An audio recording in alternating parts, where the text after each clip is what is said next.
One, two, three, four, three, two, one. What's going on, people? What's going on, people? Hey, it is the beginning of the week, and it is the beginning of the Atlanta Falcons preseason week. As we here with the Originators, I am your host. I am K Styles, as you already know, aka the Reckoner. And to my stage left, as you see with the Darth Vader and lightsaber on the screen, that is Mad Mike Sports, aka the Senator. He is what remains. And welcome. Hey man, Mike, how are we doing this evening, sir? Oh, he got me on mute right now, so we ain't gonna worry We, about we, that. we good, we good, we good. I'm up here talking and I forgot I had it on mute. Nah, you good, you good. I'm just joking. Hey man, I want to ask everybody that's tuning in right now, man. Or I got one question, Mike. I got a question for you. What's that? What's that? Are you ready? I am ready. For thousands in attendance and the millions watching at home, ladies and gentlemen, the Falcon season is about to begin. Let's go ahead and get right into it, Mike. Man, you already know how we always start these shows. And before you get in, if you're new to the channel, make sure you go ahead and hit that subscribe button for Mad Mike Sports, which we on the road to 10K over here. This is the next goal. And Mike, how do we normally greet the people, man? We got three special words for them. It's the what? It's the real roll call. Roll call. He said roll call. And today's roll call, we're going to go ahead and kick it off with Sherman Wood. We got Brian Peoples in the building, Georgia, Texas boy, King Trey Wade, JB. We got Cartier in the building. We got Leo, Tony Wright, and Mike. And Mike, you said you got a membership going on, man. Why don't you go ahead and plug that in right quick before we get this thing cracking? Shit, I forgot what I want. What the hell you talking about? I forgot. We'll talk about the membership, boy. What's this? Smoke a blunt a month with your boy, man. So the smoke of blunt. All right. I'm Man, he already losing his damn mind over here, y'all. hey, hey, y'all. Hey, smoke a blunt. Smoke a blunt a month. I can't even say this shit because can't Oh, start. oh, hold on. Okay, so let me do it for you. Smoke a blunt a month with your boy Mad Mike Sports for $1.99 for the membership, where you will get some exclusive content, which is based on request of the members themselves. Mm-hmm. So make sure you go ahead and do that if you want some behind the scenes stuff. So, Mm-hmm. Mike, let's go ahead and get right into the program, man.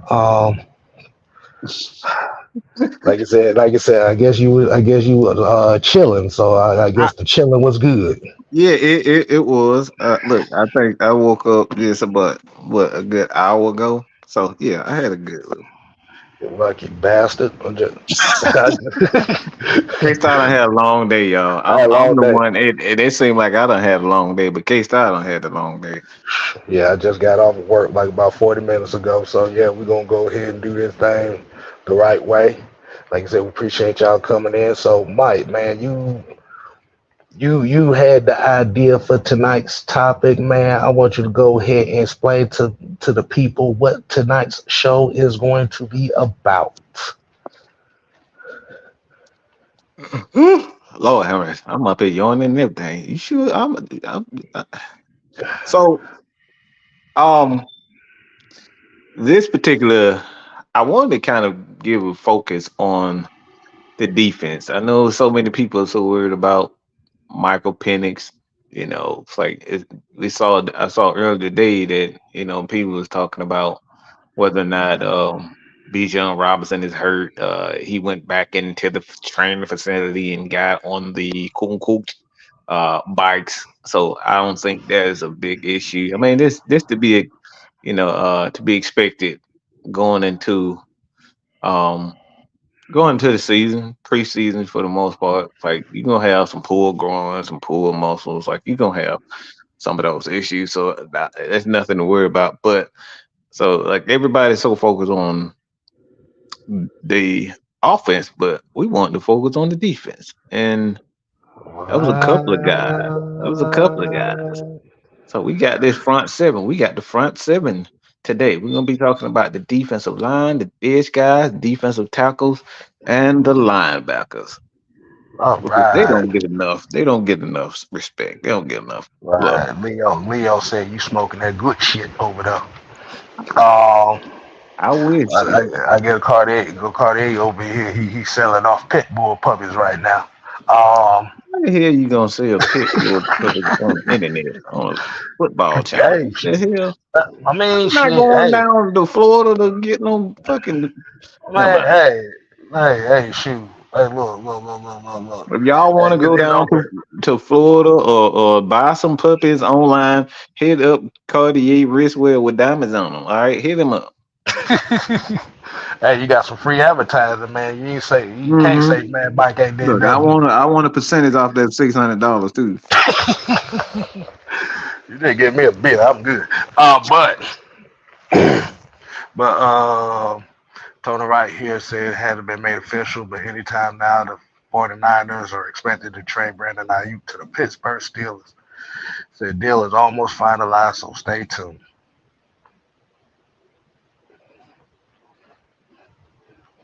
Oh, Corey, I know Tampa Bay is nice. Like I Oh said, yeah, oh yeah. I got family down in Florida. Not exactly in the Tampa area, but like you said, Close to I've dabbled Miami in and for down me. there. Mine more so, yeah, mine kind of like Tallahassee, and I got some spread in Orlando and stuff like that. So I know, Yeah, well, we had that. My one half sister of my went family are 40, and oh what? I said Floridians. I said Oh, I one thought you half of my said family 40. are I'm about Floridians. to say 40 ounces. So I was like, huh? 40 Hey, ounces, K Style, boy. they need to tell me something about Nah, we good, we good. 40 ounces. Like, okay, okay. Nah, No, we no not type doing of that. This is not that type of channel. No, we not doing that. so, No, I just said my dad's side of the family is from Florida. My mom's side's from Georgia. So yeah, I so experienced plenty of time. was your dad was he doing his cocaine cowboy when he met your mom up here? No. My dad was a DJ actually. He was a DJ and a Oh, that makes DJ sense. and a It mailman. makes sense now. It makes sense now. That makes sense. My dad was a DJ and he was working on there. He was working for IBM at the time. So yeah, I know. Um, I'm about to get K Style dad put on FBI surveillance. My bad, K Style. man, you can't do nothing. My dad's a military man, so you be good. So let's go ahead and get right into it, man. Like you said, man, I want to definitely give a shout out to the Atlanta Falcon fans who showed up at the open practice this past Friday. It Oh was yeah. a very big crowd, man, and like I said, give a shout out to them and all y'all, man. So today's show, I know just from the practice side of things, we're gonna kind of give our takes on what we specifically saw from the front seven, as Mike said, and I'm gonna let him go Hmm. ahead and run point on it. Cartier said, "I love my Florida State Seminoles." Yeah, I actually look. Yeah, a funny story about the Florida State Seminoles. Well, grew up. I was supposed to have been either a Georgia Bulldog fan or a Florida State Seminole fan, and I ended up a Georgia Tech Yellow Jacket. So yeah, that's explained everything. But keep on going. Go ahead, Hmm. Mike. Hmm. Hmm. It's funny that you say something about Florida. Florida State because uh, I was a huge Peter Ward fan. So yeah, I think everybody was at that time Yeah, because Peter Ward was there. But um, but yeah, man. So I wanted to kind of focus on a couple of guys. Like there's a couple of positions that um it's gonna be interesting because I think it kind of give a blueprint of like the type of one you get the type of uh you get the type of linebackers that they drafted. Those guys, obviously you got um you have well, I always get his name. I always want to say I know it's JD Bertrand, but I always want to call him something else. Um Captain America. They call him Captain yeah, America. okay. I know I was one something. I think what did Ant I think Ant called him Cap. That's what it was. Yeah, All right. So yeah. that's what it is. So looking at JD Bertrand, like he's an interesting guy because the thing that they had him doing even in practice, I was like, okay, so you're not just gonna have linebackers. We're not gonna have linebackers that's just specifically here to um just to play the role of them. Like you guys are gonna have them blitzing, you're gonna have them playing, obviously in coverage, but these linebackers are they're for one, they're gonna be smart. For two, they're gonna move around and they have the ability to get after it. And you look at every linebacker that the Atlanta Falcons have, um, I can't even say with the exception of Nathan Landman, because Nate can, he's an attacking linebacker. Does he have the athleticism?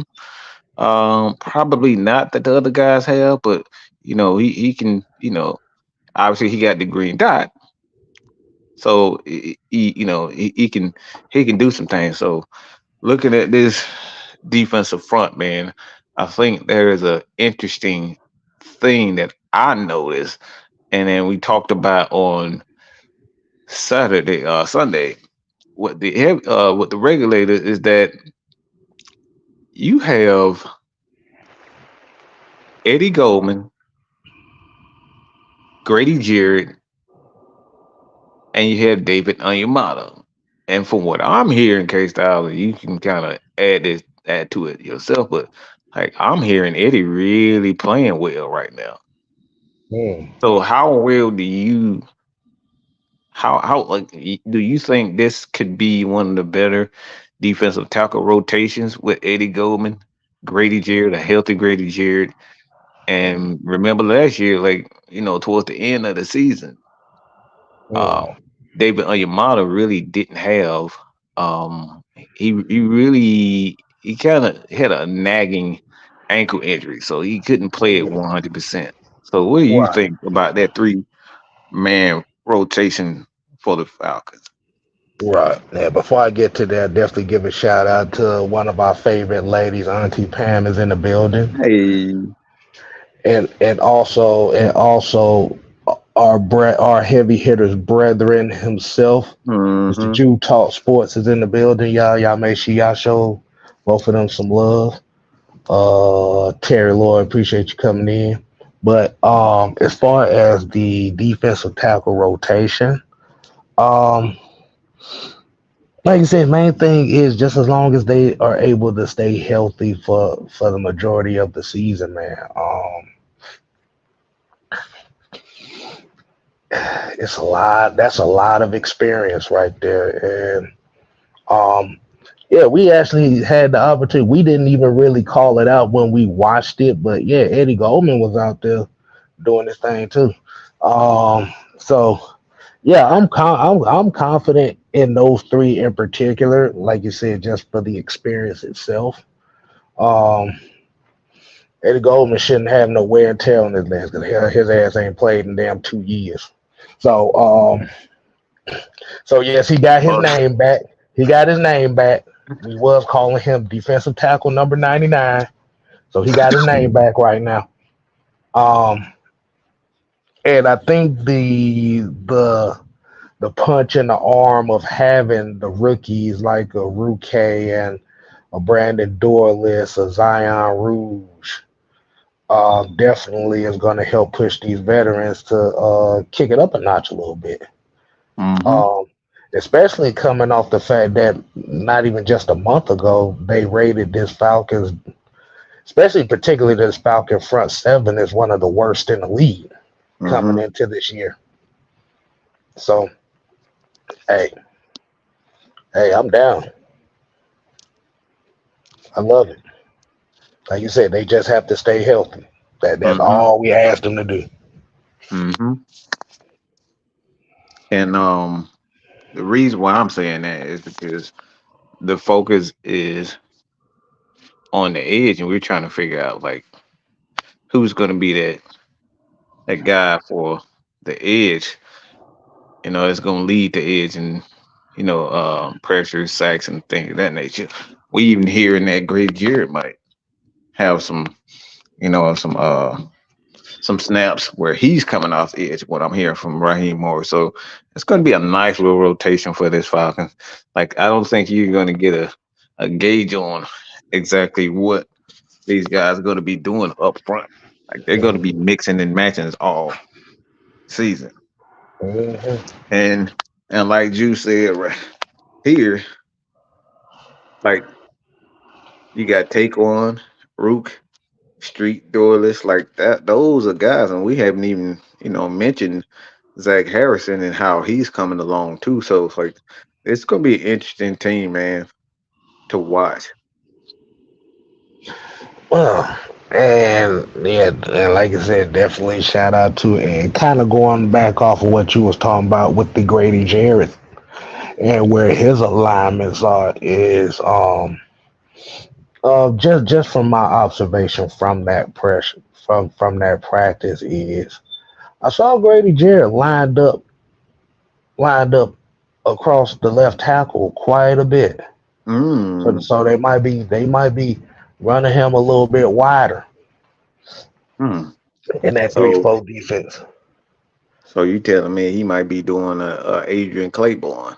It's a possibility. Because pretty much what the alignments were was it was Eddie Gold. Like I said, pretty much it was Eddie Goldman running the nose. It was Grady Jarrett running that one bookend spot, and they had Catavia Street running the other bookend as well. Oh, yeah. I think he kind of used to that playing in Hmm. Philadelphia too. Right, Like they run a lot of those. right. So yeah, James Smith Williams, he looked pretty Like good out there yeah. too. Like I said, you really got like I said with this defense in particular, you're going to really have a lot of like no names to low name type of guys on this defense. But like you said, if y'all got an opportunity to watch the Pivot podcast with Raheem Morris, that's what he was going off and Ryan Clark's ass about. Like you said, we have a bunch of guys that are going to be playing specific roles. I forgot the term he used, but like you said, with them excelling in them roles will become household names. That term is right on the tip of my tongue. Now I don't want to Think he said. I think he said utility role efficiency or something like that. I clarity. gotta go back. Yeah, clarity. Clarity. Yeah, Clarity. player role clarity. That's what he used. Yeah, something like that. Um, Jamel 330. What's going on? Got the therapist in here.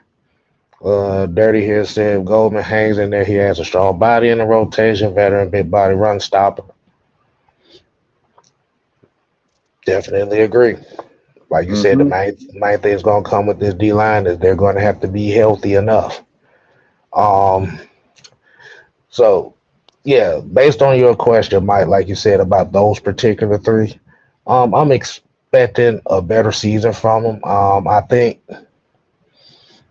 I think the conditioning looks a whole lot better too because I noticed Grady Jarrett looks a little bit he looks a Oh little bit yes. smaller and quicker. Oh yeah. And even like you said on the offense side of the ball, saying Tyler, you're losing weight. It's like a lot of guys. Mhm. And to be Yeah, honest, I I think. think Jake came in a little leaner too. Jake kind of came I in a didn't little. really, what's crazy? I really didn't even see Jake out there like that. I saw Storm Norton lined Hmm. up at left Yeah. tackle. Yeah, they giving the vets a lot of time off, man. And I think that's the wise thing to do. Like they don't really need it. You've been in the league that long, you don't really need it outside of, just this reps and cardio. Hmm. Cardiac say all time. Did Michael Thomas get signed? I don't think so. I I ain't. haven't heard anything about him. I forgot He'll all sit about Michael down. Thomas. I forgot about The Michael whole Thomas. I ain't world gonna tell you did. no. The whole world did. They probably trying to make rap songs like Antonio Brown right now. Oh God, no! Look. We not finna go down that rabbit hole. That song was absolutely horrible. We not going down that road. Nope. We not doing that. And if I say it's bad for my standard, yeah, you should be scared. Uh, Mucho, what's going on? Appreciate you coming in, man. He said did McGarry add weight? He done got swoller. He done got a little. Yeah, he He done put big. on some. Man, boy. He don't put some muscle on. I think he let's say he was like 340 or something like that. Yeah, that's about. Yeah, that was about his weight coming into the league was close to about 340. So yeah, he getting right back into it. um, so kind of adding on those three, I want to get your thoughts on the rookie defensive lineman pass rushers that we had because we saw a showcase of Ruke and we saw a little bit of Dorless and we saw a lot of Braylon Trice as well. So Hmm. what's your thought? JD is talking about what you talk about. Brown had bars on it. Yeah, handlebars on that shit. I don't know about bars. Who the hell said boy? Jay, that motherfucker was listening to He Spanish sitting or over there. something. He He's was sitting listening over to the there Spanish joking. version. He was into the.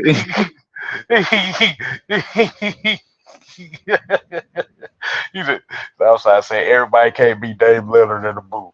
Nah, that motherfucker, that motherfucker William Hung with the damn bars. If y'all don't know who William Hung is, y'all better go look that name up. Oh my God, I ain't heard that name in so long.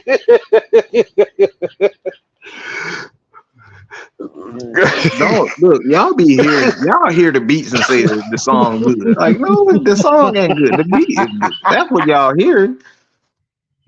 Oh shit. Damn Carrie, what's going on, man? Appreciate you coming in, man. What's Um, cause of what's up? but as far as the young guys on that defensive line, Mike, what was your thought? Well, like I said, go ahead and explain to the people what you saw out of the young guns on that defensive line. Oh my God, what have you done, kid? What? You know he was gonna catch on. He catch on to everything. Exactly. Anything goofy, run through there, he definitely going. He definitely going. That she bang. Oh my God. She bang, I me don't like know she what else move, he she said. move. That's exactly how Antonio Brown sound like on that damn track. But Mike, go ahead and talk about these young guns on the defensive line, man, before we start getting into it. Hell, I don't forgot what I was gonna Take say. off. No shit. Distracted me with the she bang, she bang. We got Solo and we got Vlad in here, man. What's going on, man? All right, Yeah, I'll what kick it the hell off, man. I forgot what I was gonna say. Damn, that she Well, bang well, really well, let took me. well let me go ahead and kick this off so I can get you to so it'll probably get you time to refresh your memory. So, based on that, Braylon Trice may be a problem Oh, here. okay. Um, like you said, he kind of had one of the bigger hype names coming into this draft, which was a lot of people was kind of surprised he fell as low as he did. But I'm glad he did. But the I just like I said, the motor that he has, that from what I saw, um, it's a weapon not to be fucked with. Mm-hmm. I am not. We is not finna put no William Hung She Bang on this live. Nope, y'all But gonna it ain't sing the happening. motherfucker. It ain't happening. I say go and look it up yourself. Ain't happening. But yeah, Braylon Trice may be a problem. I just think with a little bit more tuning up, like I said, he could possibly be one of the better pass rushers we have on this team.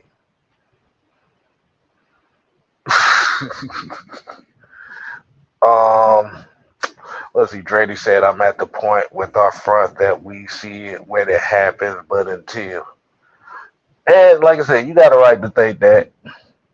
Man, see, yeah, see, You look, you did it. You did it. I did it, I did it, I did it. Whatever.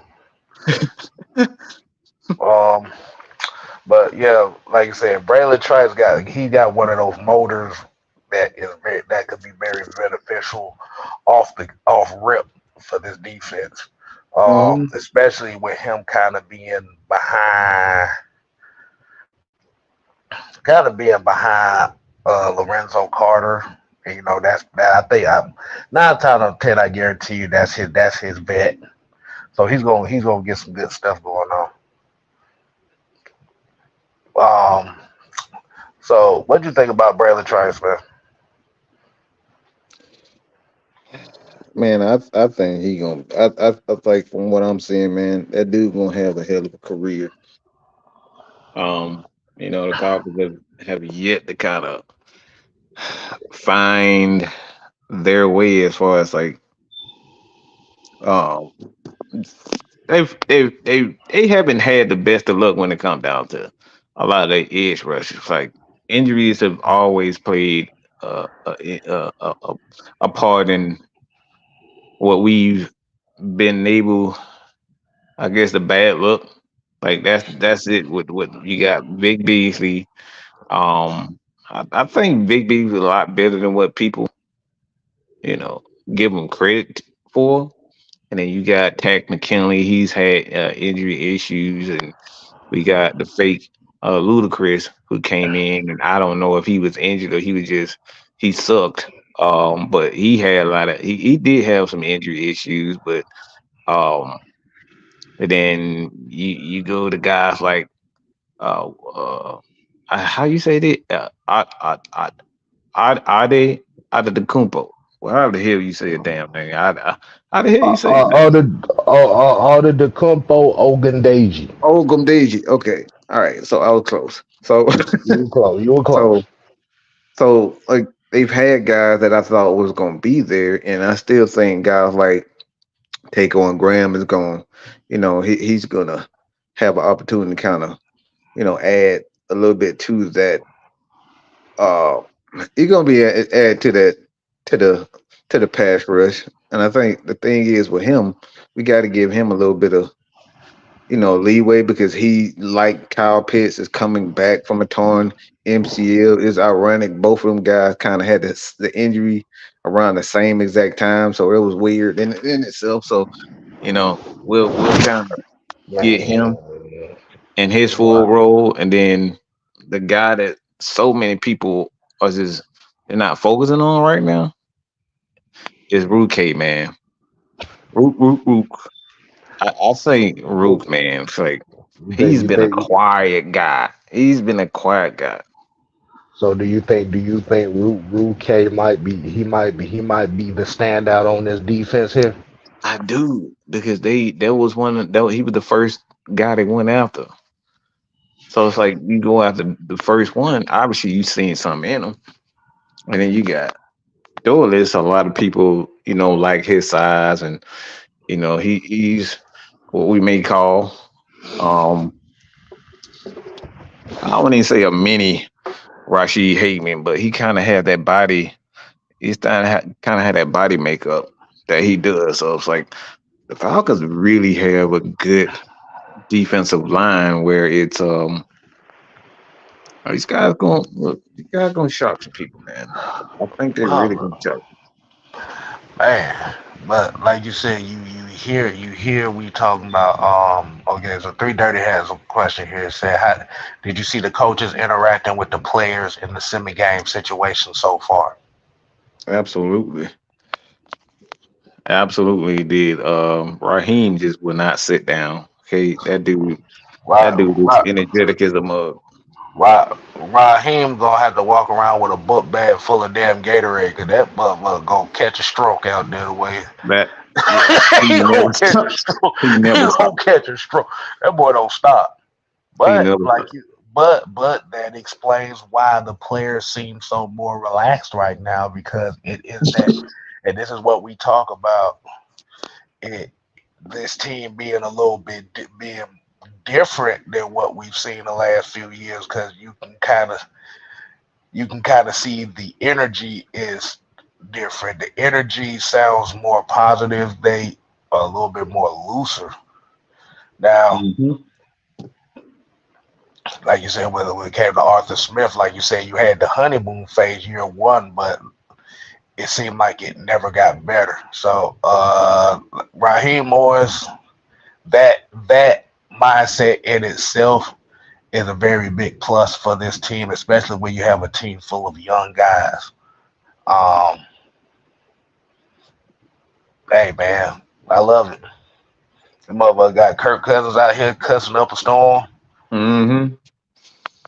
Yeah, Kurt, man, it's bad right now, boy. They won't shut him up. Like And they then can't we shut him up. got we got Raheem Morris talking to Jesse Bay talking about your Madden rating ain't gonna help you in this situation. I'm like, okay, yeah, then yeah, these boys about to be loose.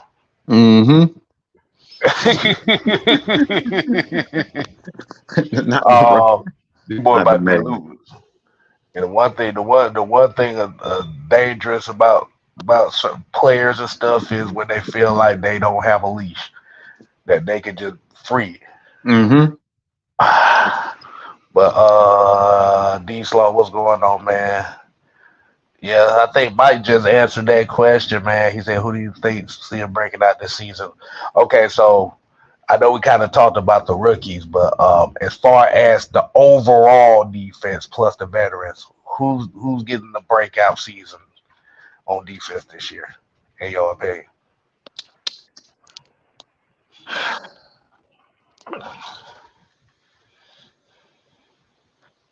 I mean, I was like, That's tough. That's tough. That's tough because this is a unit, and I don't know. I'm gonna yeah, still give my guess, but I don't know. I'll give my guess.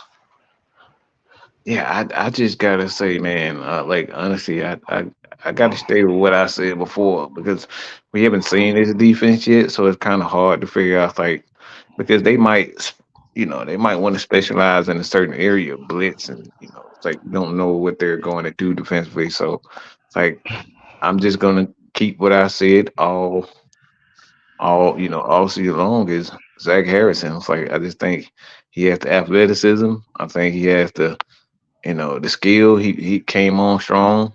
Um, a lot, towards the end of the season. So it's like me personally, I gotta say Zach Harrison, man. Man, I want to say some other people, but like now I gotta say Zach. I'm kind of going to stick with what I'm gonna say, and I'm gonna say Caden Ellis gonna break out this year, just for the You know simple what's fact, weird? I was gonna say that. I was actually gonna say that. only just for the simple fact too is because it's rumblings around, and I saw a couple times out there is. They had Caden Ellis out there rushing the passer a little bit more this Mm-hmm. year, Mm-hmm. which is kind of what his specialty was before he got here. But because Ryan Nielsen understood him the most, they put the green dot on him, so he wasn't able to utilize that skill set in itself. Mm-hmm. But hold on. In Jay order to blitz says, like that too, you gotta have guys that's good at stopping the run and mm, plugging up the middle. So it's like right. that's the thing. You gotta have the size of the beef in the middle, be able to do that. Beefcake, beefcake, beefcake. Beef. I don't know why I just thought about foolish I, Baba I, I, beefcake. I was thinking about Cartman, but okay. So Jay did say here, media is still negative about the Penix pick, though. Jeremy Fowler stirring up more BS. I haven't seen what he specifically Who said. the hell is you? Oh, Jeremy Fine. Okay, I got.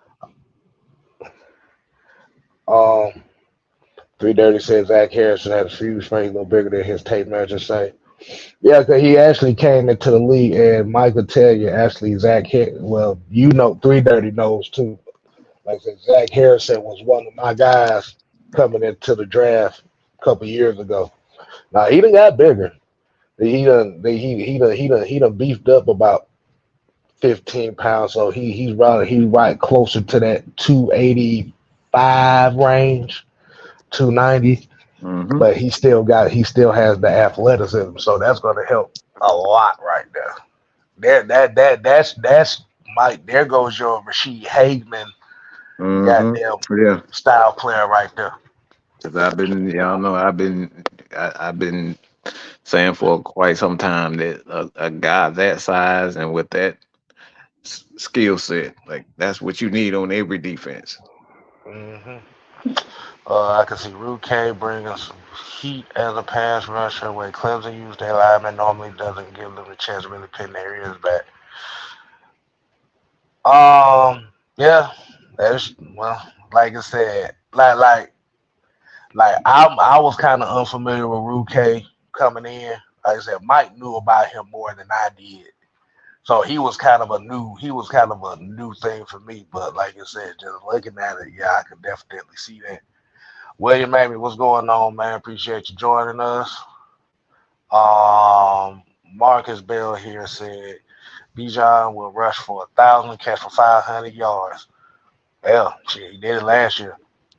I don't see why. I So don't this see is why he Madden couldn't. rate. This is Madden expectation. Like that's how you gonna use them. No, well, no, that's well. He being serious about it. Oh, my Yeah, bad. no, yeah. He will rush for 1,500 yards catching. Yeah, that's pretty much what he did last year. Well, he didn't hit 1,000. He was almost at 1,000, but he had Like a about couple, what, 10, 15, something like some less than like 30, somewhere on there. yeah, it was like about 30 yards less from 1,000 yards rushing, but he had about 500 yards receiving, so I just don't close see to it. 1,500. I wouldn't doubt 1,500, but I just don't see Yeah. 1,500 yards for him unless he's just the focus of the offense. When you talk about 50, yeah, 1,500 all-purpose yards, I can. He has a chance.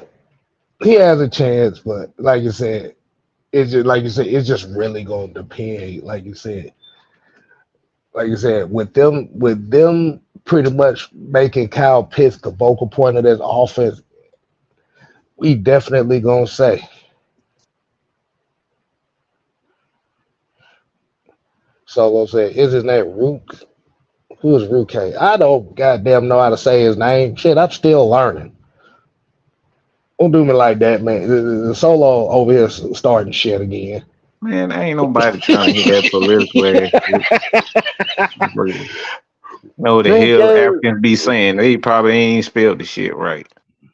Rook, Ruru, or Roho Look, Ho. you know how Goddamn it. they be. They probably misspelled this shit on the goddamn birth certificate. Don't get us out. The boy Solo over here starting shit, man. Whatever, man. Mm-hmm. Um, Yusuke, what's going on, man? Um, let's see. Jeremy Fowler said something about it was surprised to everybody in the personnel department. Nobody knew it was coming. Oh, you must be talking about that article where it was talking about they didn't think that Michael Pettis was going to be available at 8 type shit. Man, at this point in time, man, these motherfuckers still running those damn stories. They just need to shut the hell up because it's over That's with this now. thing. It's It's sad over that you with. still doing that. I'm about to say, Nick, my bro, it's over with now. Like you said, he's on the damn team. Like you said, just worry about the progression of him going into this year and next year. We can't be sitting up here trying to stir up shit, talking about, oh, they didn't know. God damn it, we was all shot. Well, yeah, God damn it, majority of us was damn shot. Yay. Boo hoo. Jeremy Fox sit here goofy head down somewhere. He needs some attention. That's all that is. Yeah, exactly. We got Christy in the building, y'all. What's going Hey, on? Chrissy. Root K. Oh, row. Yeah, exactly. That's what we're gonna do. We just gonna call him. Oh, row. Yeah. That's how I'm be able to spell it. God damn it, that's how I'm gonna do I'm not gonna try to spill it. it. But based on this conversation too, and I saw somebody saying something here. Hold on, I saw this comment. Beanard here said Troy Anderson is a wild card in his defense. Hope he stays healthy, stands on the field. Mike, do you believe that? Do you feel like Troy Anderson may be the odd man out when it comes to this defensive personnel? I mean, the only reason why we saying that is because he got hurt. Like that don't make a guy Okay. injury prone. Like that's the only reason why we saying it because we didn't see enough of him. I So think what he more so. I think what he more so talking about because you no, got I so many know, guys. but we haven't seen these guys in this defense. This is a new Right. defense, so I can't answer that until we actually see it. Mm, We don't know if like how any of these guys are gonna like how they're gonna take their role in this defense. This is not Ryan Nielsen anymore. right. Like so they may take on a different assignment. So it's like he Mm. may fill a role, that's fit for his skill set. But again, we have to see him first in this particular defense before like we make that judgment. I just get this weird, interesting feeling that I just like I said. This is just a thought here. This is a thought. What do we see Troy Anderson as a strong safety in a few of these alignments they working on, I can see that. but just pretty much as like a blitzing safety, like Hmm. more like a Jamal Adams type of role. He about damn fast enough. His straight line speed is about something about as scary as you can see on this damn as anybody else on this damn team. Hmm. Yeah, I can see. That's why I said it's like we got to see him in his in his defense because the thing is too, and I don't know who they dude up here trying to portray Mad Mike, but there's only one Mad Mike. I'm just playing. Man, like JV I'm playing. Coach. I'm I've playing. seen I've, I'm I've playing. seen this I've seen this name before.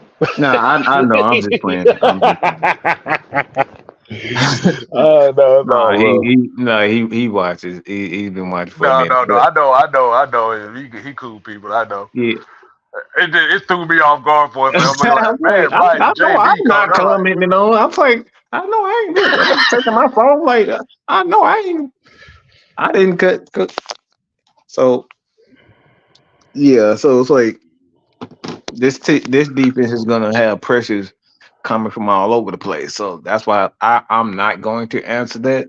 Um, because I don't like basing this year's off of last year unless these guys have actually had time in his system, which he hasn't had time in his system. So like we know that with a guy like Raheem, he likes to send pressure from different places. So um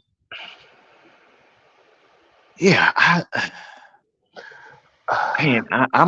like I said, I'm a hold my take. I'm gonna hold my take on it. so would you consider this a possible variation of an amoeba style defense? Absolutely. from what I've seen. Absolutely, this is exactly what I've seen. Like you For don't, those, that dude got the perfect body size. He got the perfect um, and that's the thing in the NFL too. Like they really focus on. And I was actually watching. I don't know what I watched, but I was watching a. I think it was Troy Aikman speaking, and he was talking about the types of scouts they real, anal on the types of uh like the body size and the makeup, the physical makeup of players. Like they're not as um not as strict on it now, but that physical makeup in Troy, it's like if you can get him to if you can get him to kind of like learn the actually sit there and learn the and damn learn to position. just learn the position and that's the thing too. Like he's never like he's been all over the place. He's been all over the place as far as his skills. Like they put him at quarterback. Like he's one of them athletes. So if he actually sits and learn the position, I think you'll be able to get some out of Mm, yeah, yeah, yeah, yeah. That kind of goes well with, like I said, D'Angelo Malone. Because I know, I had some high hopes for D'Angelo Malone, but like I said, he also looked like one of those guys that could possibly be the odd man out. It's a possibility, but like you said, but I don't really see that because D'Angelo Malone is a good special teams player, so I don't him. see them parting ways with him no time soon. Um, but people said I could see at least two corners getting a sack this season. It, yeah, Oh, it's gonna be more than that, from what I've seen. it's gonna be more than that. They blitzing every day. Well, hopefully they blitzing every damn well. We caught them sending safeties, corners, and everybody Mhm. creeping up towards the lines. So you never know what guy's gonna be coming from.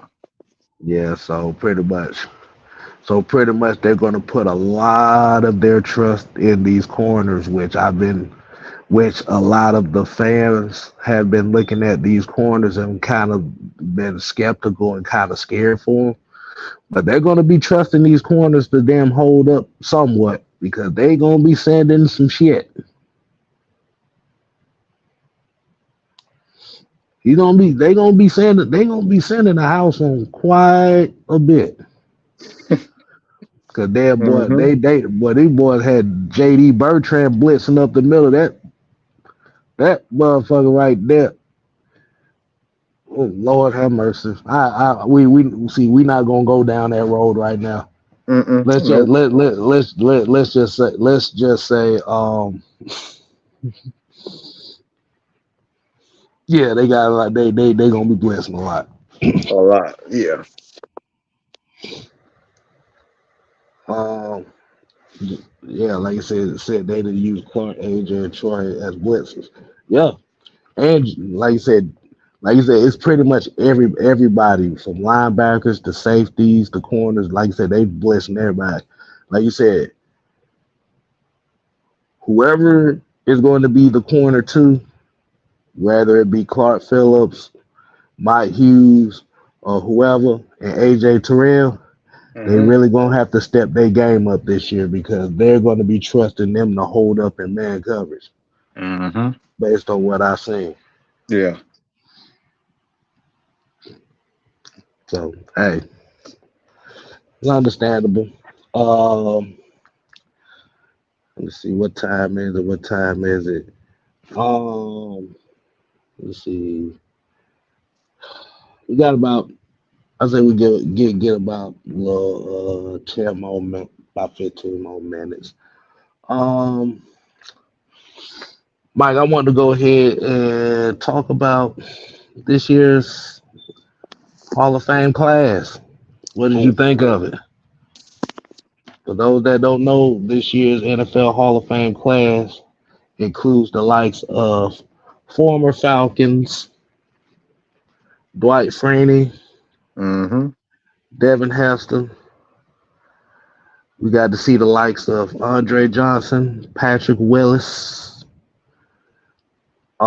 The one guy's name I can't pronounce the right way. Rashish. I don't know how to say that right.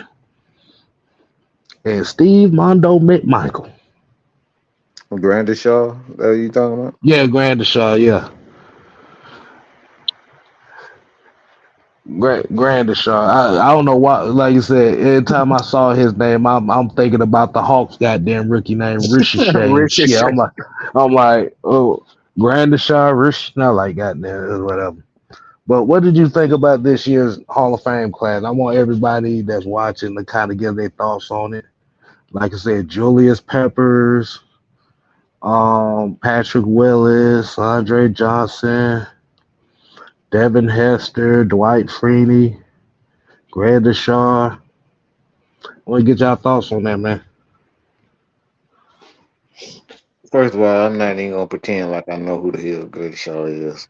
I don't know. I don't know. I have to I'm look not it up. even gonna pretend. I think he sounded like he was a coach. Sounds like it. I don't know. Um, he might, like I said, he might be a coach or something. But what did you think about that, man? Um. Oh, he was a linebacker. Okay. Who the He hell is said the right? that sound like a damn linebacker name at that too. Must be that sound like a damn linebacker name. No wonder goddamn Jerry Tucker can't get it. We up here got people who don't even know who the hell they are on the ballot. This is where 1970s. Hold on. I don't even what the hell team he played for. All I see is Orange Crush. Like that Denver Broncos. Okay. Why you just damn and say we that? and we can't even get Jesse Tuggle on the damn ballot. Ain't that about a bitch? Like just talk ain't even on the damn ballot, but we got some Gradishaw, like We who's the can't even all get time leading tackle for them with 2,000 and something. mm, And retired in '83. Man, I damn sure want to think we about can't like I was damn sure remember no 1983. well, But like I said, can't even get Jesse Tuggle to even get on the ballot. Can't even get London Fletcher in this bitch. mm-mm. Like like what are we doing here? But like I said, I like the class. I, Um, Pam said Devin Hester is the star of the class. I don't know if there's really a star because as much as I do like Devin Hester, like I said, when you got Julius Peppers, Patrick Willis, Andre Johnson, yeah, them I was thought some. Patrick Willis got in because of his team. I'm not saying he wasn't a good player, but it's like you look at his numbers, man. It's like a lot of linebackers got better numbers than he does. I think he like benefited from having a good surrounding cast around him. I know Nah, and that motherfucker was a stalwart on that defense. Like I said, even if you said they had surrounded cast, he intimidated the hell out of everybody. Trust me. yeah, Uh, I just that look. I never really was like I'm not saying that he sucked, but like I think linebackers. If you look at him and his numbers, and I've seen linebackers have the same career that he's had, and those guys not enough. That's what I'm saying. It's like no, guys no, like no, no, Patrick. no, no. Oh, if you're talking about on that standpoint, I will agree with you on that. Yeah, On that and standpoint, that's what I mean. It's like he got in so quick. Like guy like Jesse Tucker, like you can't tell me people wasn't afraid of Jesse Tucker. People wasn't afraid of motherfucker was nicknamed the Hammer. That's all you need to know right there. yeah, and that's what I'm saying. That's what I'm saying. It's like he got in because of obviously his team and a winning organization, and this is the unfortunate part of being a losing. team, it's like you don't like your players are not gonna get the benefit of the doubt. They're not gonna get the media to come in, to help them get in it. And I think that's what Patrick Woods did. Like he got a little extra boost because, like I said, guys like London Fletcher, great year, but Jesse Tucker's like those guys, like they were hell of players. Exactly. Um, let's see. Okay, yeah, Brian people say yeah. Well, yeah, like you said, the 49ers did have, like you said, they had a lot. That is that, yeah, Brian Urlacher's in the Hall of Fame, Man, yeah. look, He that's a got white in, linebacker. He from Chicago. He gonna be on there soon. He retired. motherfucker. I'm glad I wasn't drinking nothing when you said that, but I almost spit my thoughts out with that. Yeah, I think Brian Urlacher got in 2 years ago, I think, As or was it soon as last? he was eligible. Hmm. But But like you said, this is kind of one of those things where the writers have a lot of say so in certain Hmm. players getting in and getting and not getting in. Yep. Like I said, we got D Lee who's in the Hall of Fame commission. We got a And he couple don't help guys from the nobody in Atlanta. and even if he gets overwrote, even if they override his vote on Jesse Tuttle, he doesn't even vote for Jesse Tuttle. Not from what Mm-mm. I hear. Yeah, he don't even vote for it. But let's just be honest with you. When it comes to this Hall of Fame, there's only 5 teams that get most of their players in. Damn Steelers, 49ers, Or now, Packers, Cowboys. Cowboys. And that's it. That's it right there. That's 4 teams. And that's why I say it's like, we seen some players damn near the same numbers and the same effect. And they don't get no respect from it. So my question is, with Devin Hester getting in mainly as a return guy, do you think that this will open up the gate for guys like Josh Cribbs and Dante Hall and Brian Mitchell to kind of get in, to kind of secure their spot in the Hall of Fame, especially as like mainly return guys? I hope so. I really do because, like, especially that return, like obviously that's a huge part of the game. I hope it does because they deserve it. It's been plenty of games, even in the Super Bowl, where guys return, the whole game around because of it's like a return or And flipping you the know field what? position. And you know what? Just this conversation alone just gave me an idea. Hmm. You just gave me an idea for Thursday. I Hmm. appreciate you, man. You gave me an idea. Yeah, like you said, Dante Hall, like you said, Brian Mitchell, Josh Cribbs. I know Allen Rossum ain't getting in, so might well kill that vote. Yeah, Um, let's see, who's another badass, a little badass returner? I mean, Like Tim you Dwight said, was one, but I don't think he has his number. nah, I don't think he The number, necessarily have the. Like you said, like you number said, of returns. you may see a Cordero Patterson down the line. Yeah, I can see that.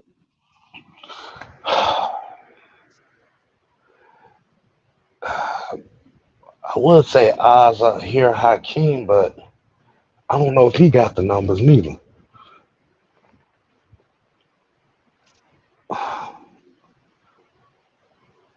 Then Oz out here Hakeem kind of had those return numbers like. Nah, I don't think he did. Um, Uh, Leon Washington. I think he was the one, another one. hmm but like you said, hopefully, like you said, that'd be one of those things where, like you said, you definitely give shouts out to guys that are return guys because, like you said, there's been Super Bowls won and lost on return. There's been games won and lost. Um, let's be honest with you. Would the Baltimore Ravens beat the San Francisco 49ers if it wasn't for Jacoby Jones? Mm-hmm. Yeah. Oh, so another guy that's interesting that I'm seeing on here is actually an Atlanta Falcon. And that guy is Eric Metcalf. Eric Metcalf. I was thinking that name. I was thinking that name too, but I kind of disqualified him because he played for the Falcons, and I already know how that shit Yeah, goes. So you definitely ain't gonna get that. yeah, what is that? Antoine Randall. So Mm-hmm. so definitely. Oh yeah, Mr. Ripley. That's why I said Jacoby Jones. Yeah, said Nathan Floyd said the Bears had 32 primary players and seven partial players in the Hall of Fame, 39 total players, and one coach. Yeah, yeah. If you part of some of those dynastic teams, or kind of like teams back in the days, there's 9 times 10 you're gonna be in the Hall of Fame. Mm-hmm. Like you said, that's why if you look in the Hall of Fame, majority of players either play for the Bears, Cowboys, Packers, probably Steelers, Bronco. Like I said, it's like the majority of the Hall of Fame is taken up by like 9 teams. Yep, that NFL lineage. hmm But but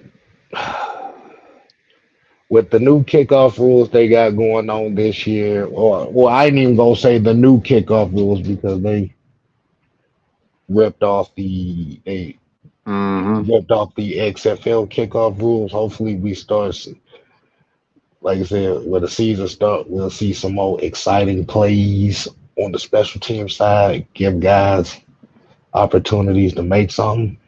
Mm-hmm. Percy Harvin may not get in because his career didn't really last long. No, yeah, I don't see that lasting too long. And even when he was playing,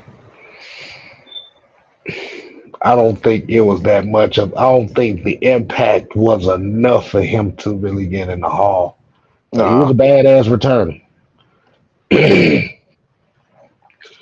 But people said, I'm surprised there's not a lot of Patriots in the Hall of Fame because the Patriots was a trash ass team for a very long A time. long time. A long time.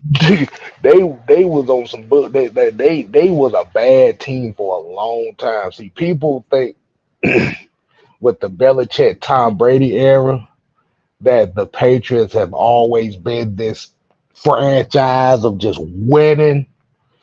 Nah, before year 2001, Patriots, they've been to the Super Bowl twice, but they were predominantly losers.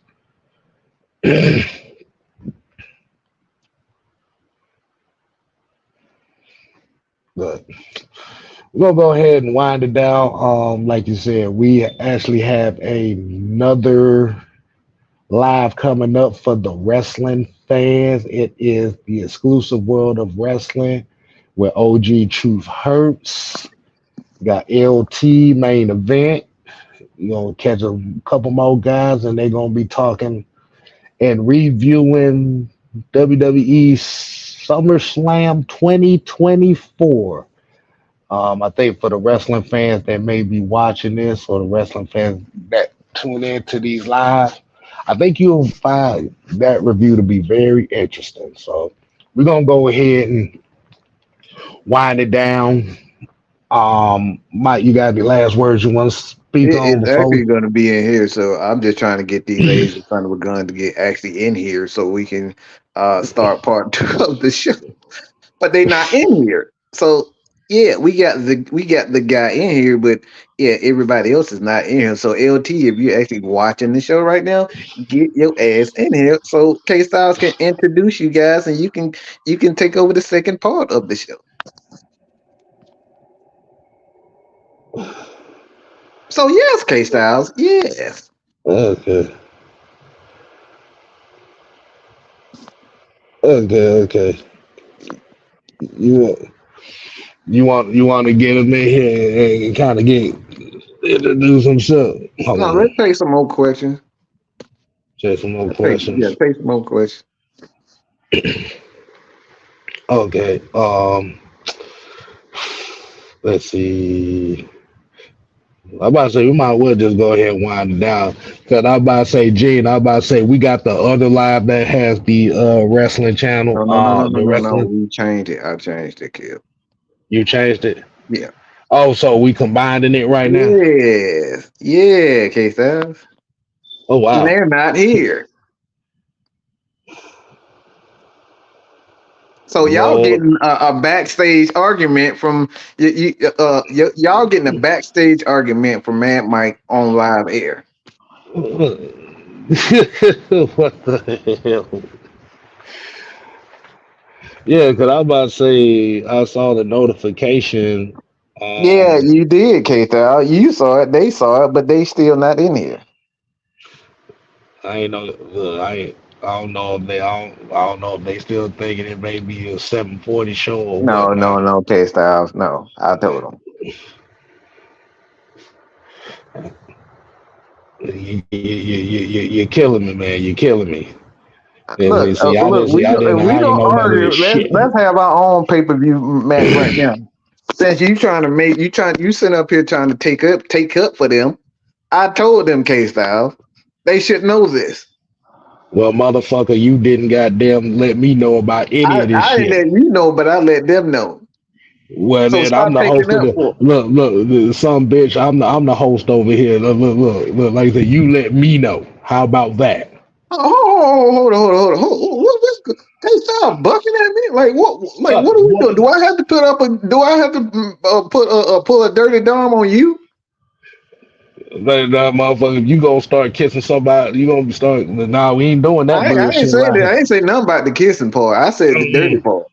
No, that's No, we not bullshit. doing that. No, you ain't No. kissing nobody's ass over here, boy. No, get the fuck up out of here with that bullshit.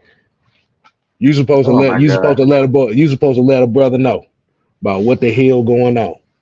So in retrospect, you played a part in this shit. Oh, God damn it. hold on, whoa. I played a part. How I pay a part in this case now? How I pay? Because You I said told look, them what to look do and they not you doing it. I played a you part in this. told you told them what to do and you didn't notify me about the shit that was supposed to be going on. Now come on, Mike. Oh, he about to I, get this. Look, he about to get this table like for real. He really about to get this table. boy, what you gonna do? Sit down and eat a biscuit or something, motherfucker? No. Ain't nobody going through no table. Uh, uh, up here talking shit and ain't letting nobody know nothing. Oh my What's wrong? god. What the hell wrong with you? You know who you sound like right now. I'm not even gonna say it, but you know exactly. Why? What's up? Why you say that? Because I'm getting yelled at because I told somebody else what to do and they not doing, and then I get in trouble for them not doing what they supposed to be doing. For one, look, for one thing, all I said was, what the heck? Well. There you go.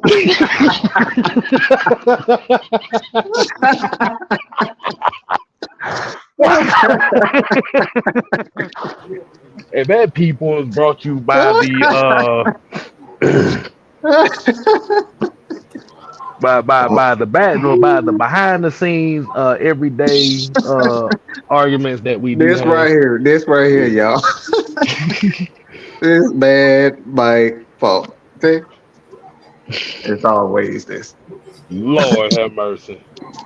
All right, man. LT, Gene, what's going LT, on, the man? host of the show of the wrestling part, and we got our special guest in here.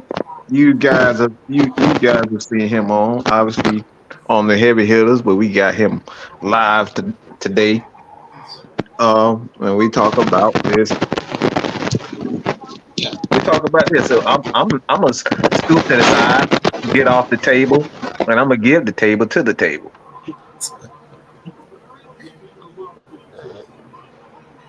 And all of a sudden, the table don't want to talk. What is going? Like, if y'all like, what is going on? LT, are you alive over there? Gene, Are what's you going on, wrestling man? crackers or something? Like, like, what are you doing? Lord. What is going on here? What's going on LT, here, Mike? he probably got his game mic in and don't know ain't nobody here. Oh Lord, can you hear me now? I can. You had your game mic on then. No, So what? no, I did not. Anyway, how are y'all doing this evening?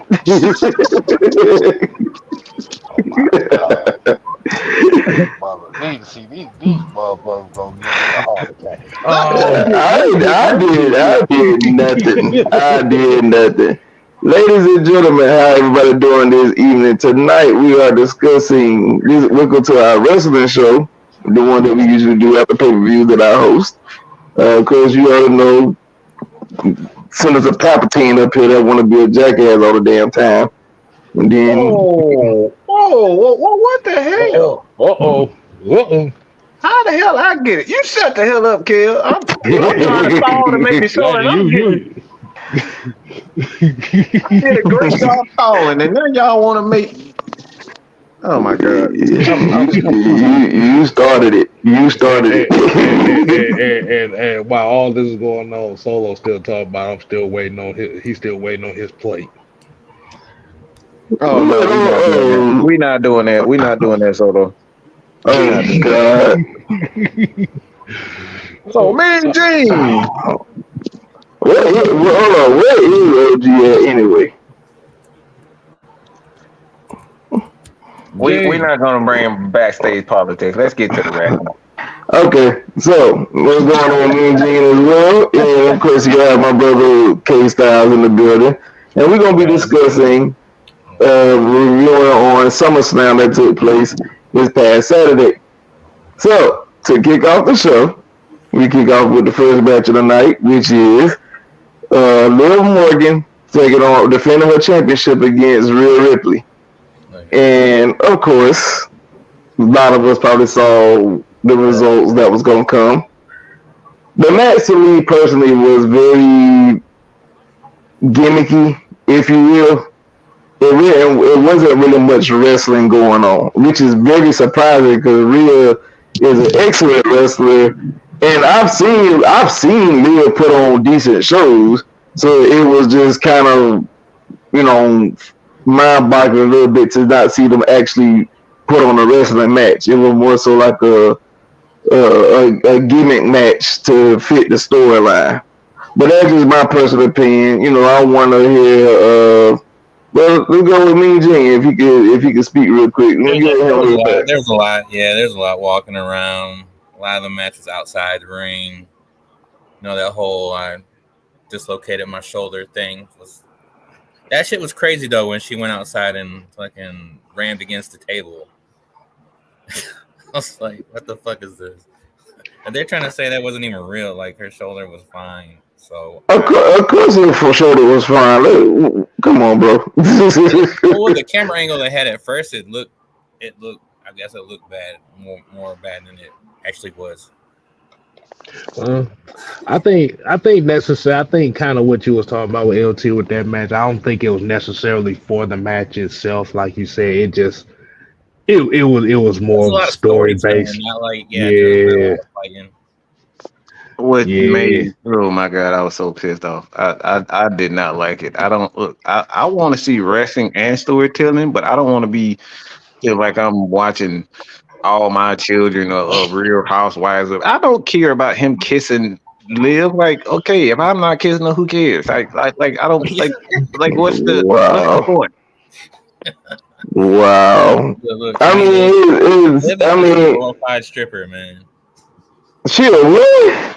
She's a Liv is glorified a stripper, and stripper, man. She yes, ain't. absolutely. Y'all said live a good. Y'all said live a glorified stripper. Oh man, Liv is not a wrestler, bro. Oh Lord, y'all, that is disrespectful. I When mean, she don't get did me the wrong. Don't whole get me turn hood, wrong. when she was like, Dom doesn't go for women like you, she goes for women like me. And I'm like, what am I looking at? I Women don't see shit back like there. me. I Like, don't oh see my shit god. back there, man. I'm, Really, I mean, I guess they're trying to have her give off this Harley Quinn type energy or whatever. I don't know. What I what I will say seen, is, like, there was a TikTok of her getting off the bus with the other three members that used to be in the Judgment Day family Yeah.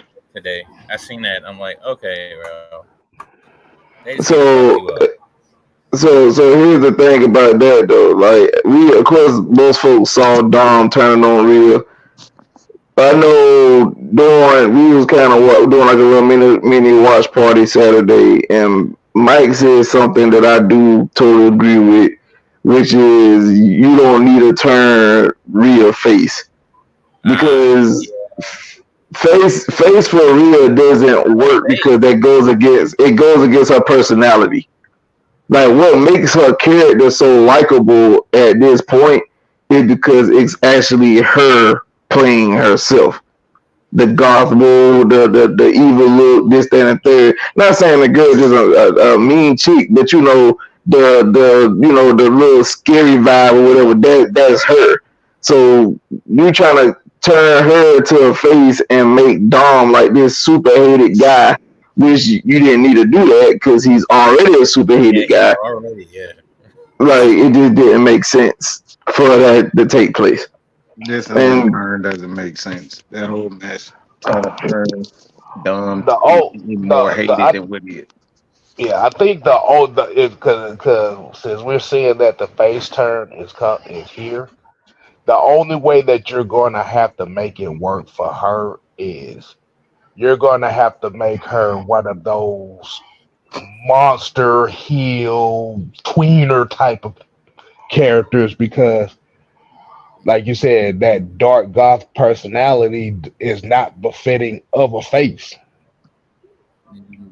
Yeah, so you're right. I No, will agree with you on that. So she just pretty much just gonna have to wreck shop for a little while and or as her face turns. She's just gonna have to just go ham on everybody. But then it's going to ruffle like a lot of the her fan base feathers because they like the way she is now. Like you don't have to try to make her this this yeah. this person You're that gonna you got to change her cheer face? for. No. No. What I'm saying is that's what I'm saying. You don't have that. That's what I'm saying. You don't have to go that route. But the main thing is you have to continue the way she is. Like you said, if you change her, like you said, it's Yeah, going to destroy her. It's going to destroy her character if you try to change. So she pretty much just gonna have to be just one of those that basically is just out here just going ham. Like you said, she's basically going to have to be a tweener. I get what you're saying. Most like you said, Rick and Shop like we can have it, but it's her still being the heel, but like her losing her mind because Dawn betrayed her type stuff, and so give her like a real life feel. You know how when people do go ape shit because they significant other cheated on them, this, that, third. Mhm. That's the way to go. I get what you're saying. I get what you're saying. Right. Right. All right, so Now if she's out here doing a bunch of smiling and crying and shit, yeah, that shit gonna yeah, destroy her. Nah, we can't do that. yeah, we can't have that. So for me, my final thoughts on the match, my rating for the match, I gave it like a 3 stars out of 5. Cause like I said, it was just too gimmicky. I understood the storyline, but based off what I've seen Rhea do and what I've seen Liv do, it could have been a better performance. But I gave it a 3 star out of 5. yeah. Especially since it was at SummerSlam, like when it's not one of the little pay per views. This wasn't no Money in the Bank type mess. This was No, SummerSlam. Like, this is the part. This is the summer party. it's You know what I'm heavily. saying? So, like I always say that the four pinnacles of wrestling in WWE is always the Royal Rumble, WrestleMania, SummerSlam, and Survivor Series. Those are four pinnacles. So you got to give me something great on that stage, but I didn't get great, so that's why I gave it a 3 stars. What about you, Gene? What you gave it? I'm about the same there. There's a lot too much like walking around, and look, Rhea can have good matches if you let her fight, but I just don't think Liv can. Yeah, So that's the problem. why they did it the way they did. What about you, Kev? I give it 2. I like you said, just based on what y'all was saying as far as the gimmicky stuff. Like you said, the thing is like with Liv Morgan, like you said, this was kind of a downgrade for both of them because they wanted to play up not only just on her character itself, kind of being the stalkerish, uh, Dom crazed chick, but it pretty much was just a setup for the end result. Dom finally turned on Rhea, which everybody kind of expected to happen anyway, so it really wasn't a shock factor. Nah, it wasn't a shock factor. It was just unnecessary. Like Mike said, like it wasn't needed because folks didn't already like him, so you didn't need to do it. So All right, yeah, so I give it 2. all right. So to our next matchup for the night, we had Braun Breaker taking on Sami Zayn for the Intercontinental Championship belt. Um, I think they did a good job with I think they did a good job by allowing Braun to display his athleticism, his strength, what he could do and what he can do in the ring. Because like a lot of folks, I mean, if people ain't got it by now, he's a freakish athlete. So like the dude is definitely a freakish athlete. So like him, the only thing I need him to do more now is to be able to display his wrestling ability like his dad did and whatnot. But I think he's definitely getting there. It was a solid match in my humble opinion. But let me get y'all takes on it. I'm gonna start with you, OG. OG just came in, so let me ask OG what is his thoughts on the Sami Zayn Braun Breaker match.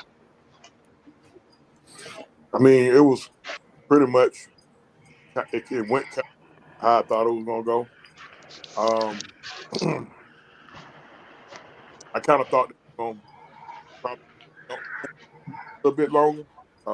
But as far as how, how they it went how I thought it was gonna go.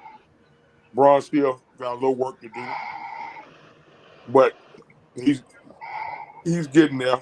I don't know what's to come with Sammy. I don't know if they trying to work him in another angle or or whatever. Maybe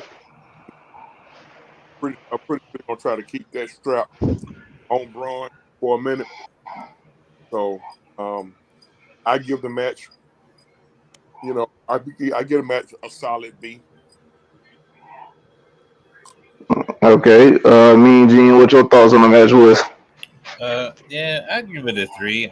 We know that Braun Breaker is like a freak man, and it sort of has to do with like his where he came from with his dad and his uncle. They had eventually had to put a belt on this guy. Like, he can't just walk around smashing people all the time and you don't do nothing for him. Like, and him losing to Sammy the first time was on him because he was like, oh, I could squash Sammy, whatever. So, but this time he did it, and it's like, Sammy's gonna be okay because I see Sammy like, going with Jay and maybe getting them tag belts back from Finn and them. So, Oh my god. yeah, I don't Sammy's want gonna that be the happy shit. whole Oh belt my god, that tag, happy man. shit He's gonna makes me be at Civil War. We're friends. We're friends to the end. I've been upset about that. Oh well, Mike, what is your thoughts on the match? The match is an absolute two for me. Like I'm so sick of Sami Zayn smiley, jumpy ass. Like we fucking get it, right? And I love Sammy, like I do, but that character for him just is so past old. Like put on a damn mask or something. Like do something different. Like it's the same thing with Sammy. Oh, And it's been like that for the last 3 years. Like okay, god damn it. Can I see him upset? he said he won't see El Generico back. Like, like put a man. Like, I want to see that. Like, damn, let turn him into damn Stardust. Like, shit. Like, okay, Not Stardust, bro. Oh, wow. Stardust. Oh my god. He had a certain look about Damn. him.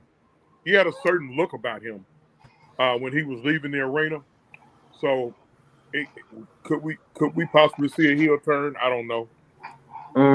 We need it. I will say that we need it because I can't lie. Because Sammy been like, even when he was with the Bloodline, he was still too likable. Like I need to see a pissed off Sammy. right. As long as I've seen Sammy from Independence to now, he's never had that killer instinct. So he's always been that silly character. Yeah, even when he was El Generico, I mean, he was like Chris Jericho light. Even then, being just not he's a great comedy guy.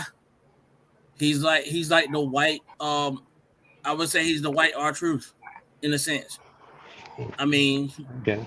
In a sense, but he can work with anybody. But it's just finding him the right angle for him to work and be great. The only time, the only time I seen him pissed is when he had the feud with Kevin. I mean, yeah, but Kevin brought that out of him, and that's probably the only guy that can probably bring it out of him because they've known each other so long. That's kind of like a Shawn Michaels Triple H type of deal between them two. No, that cocaine brings Sean out. Don't even get that. Cocaine Sean. I can't even lie. Cocaine Sean, baby. Listen, that's one of my favorite characters. I love Cocaine Sean. If it was a way I could have a time machine to get Cocaine Sean versus Perk Angle, boy, I would have been in heaven. What? Don't try to get that credit. Triple H. Triple H did. He couldn't have that cocaine Sean. Dude, don't do that. Okay, I got you. Kid, what your thoughts on the match was? I give this match a 5-star. They got that some bitch title off of that motherfucker. He gave it a 5-star just for them to get the title off the man. But the thing is, it just goes off the simple fact that, like you said, like OG, he said like the match didn't go as long as. I think that's exactly how you need to get that title off of him because I'll be honest with you, I forgot he was even a damn Intercontinental champion. I ain't gonna tell no damn. Let me give you a little tip. You got a little bit of trivia. This is like useless information here. We got some trivia. What you got? Here's the thing. The Intercontinental Championship has been traded and lost more times at SummerSlam than any pay-per-view. If you look at a time from 89 to 95, the title changed hands. It went from the Ultimate Warrior. It went from Ultimate Warrior 89. 90 was Kerry Von Erich. 91 was Bret Hart. 91 was 91 was Kerry Von Erich. 92 was 91 was Bret Hart. 92 was British Bulldog. And then you look at 93. It was want to say Reggie Ramon won it again for like the third or fourth time at that time frame. Before they even did the 2-time championship. At that point in time, Vince had that rule where you only can have the Intercontinental Championship 2 times. And then they stepped you up to the big belt because that was the quote unquote workers belt. So right. Okay, so I didn't even know that. I did not know that. That's some new information for me. I like that.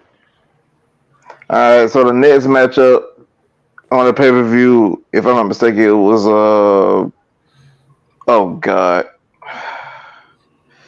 it was Was a it low? I'm look. I'm already everything about this fit to be. I'm already agitated. I'm agitated. You had the YouTuber versus the created wrestler.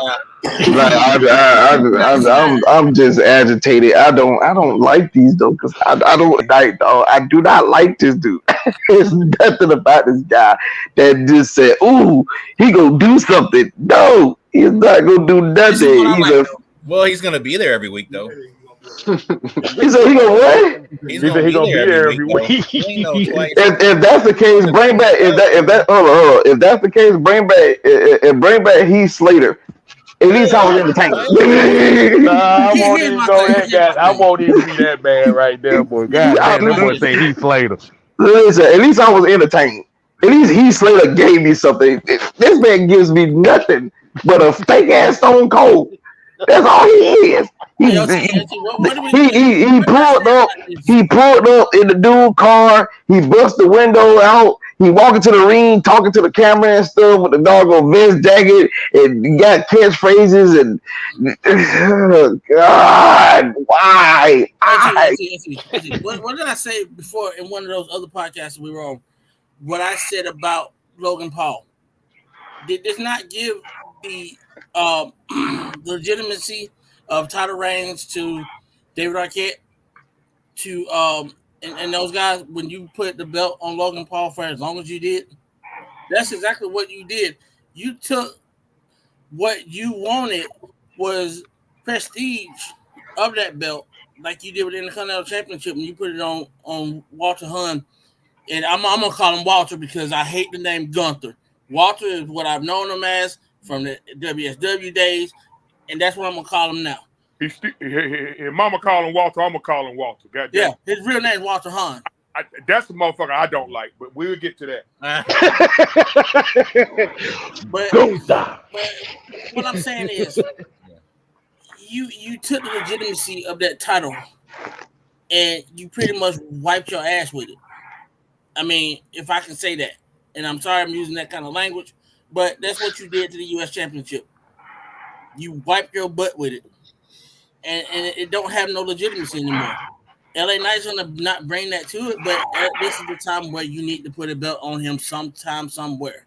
Whether you did it at any other pay-per-views, this was the right time. You know what? This seemed like, and people cut me off if I'm wrong. This to me was this the pay-per-view to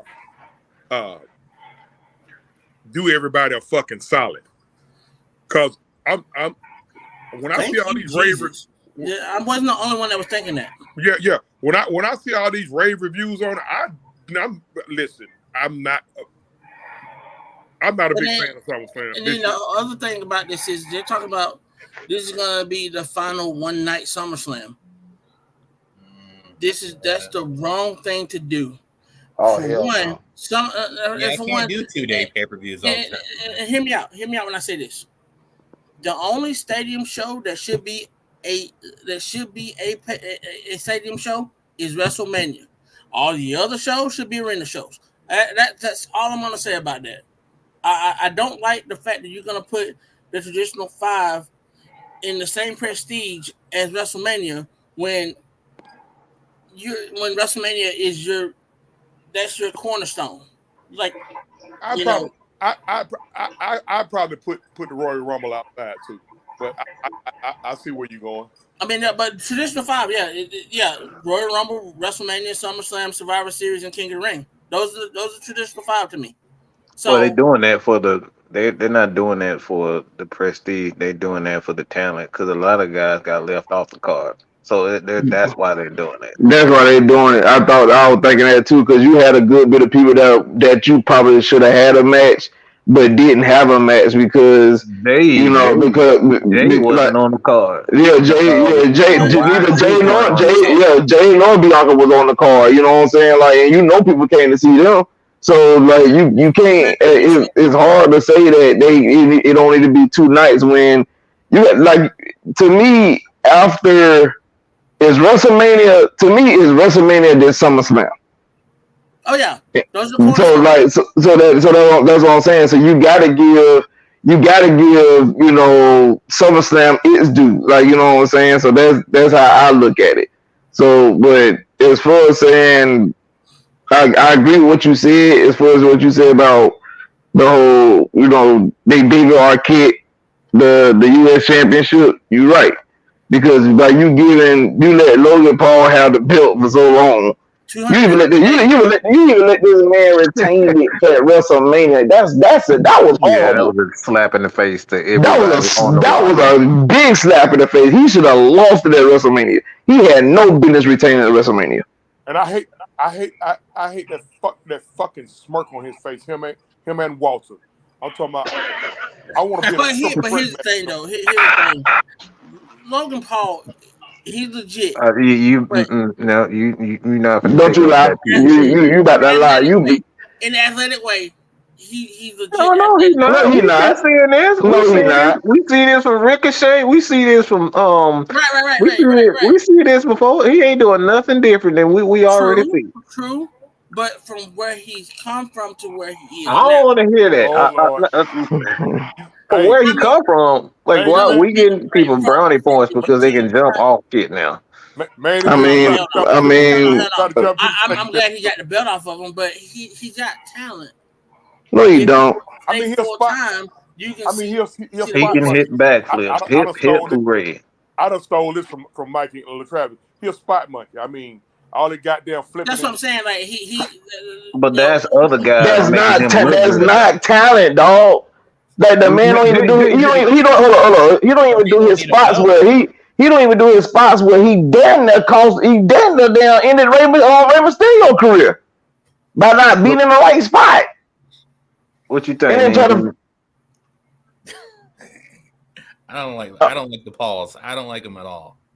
I mean, I don't like him either, but I'm just giving the devil. If he's just a spot monkey, don't put a belt. They shouldn't have put a belt on him in the first place. You shouldn't put because you got to be able to sell. The beauty about wrestling is selling for your opponent.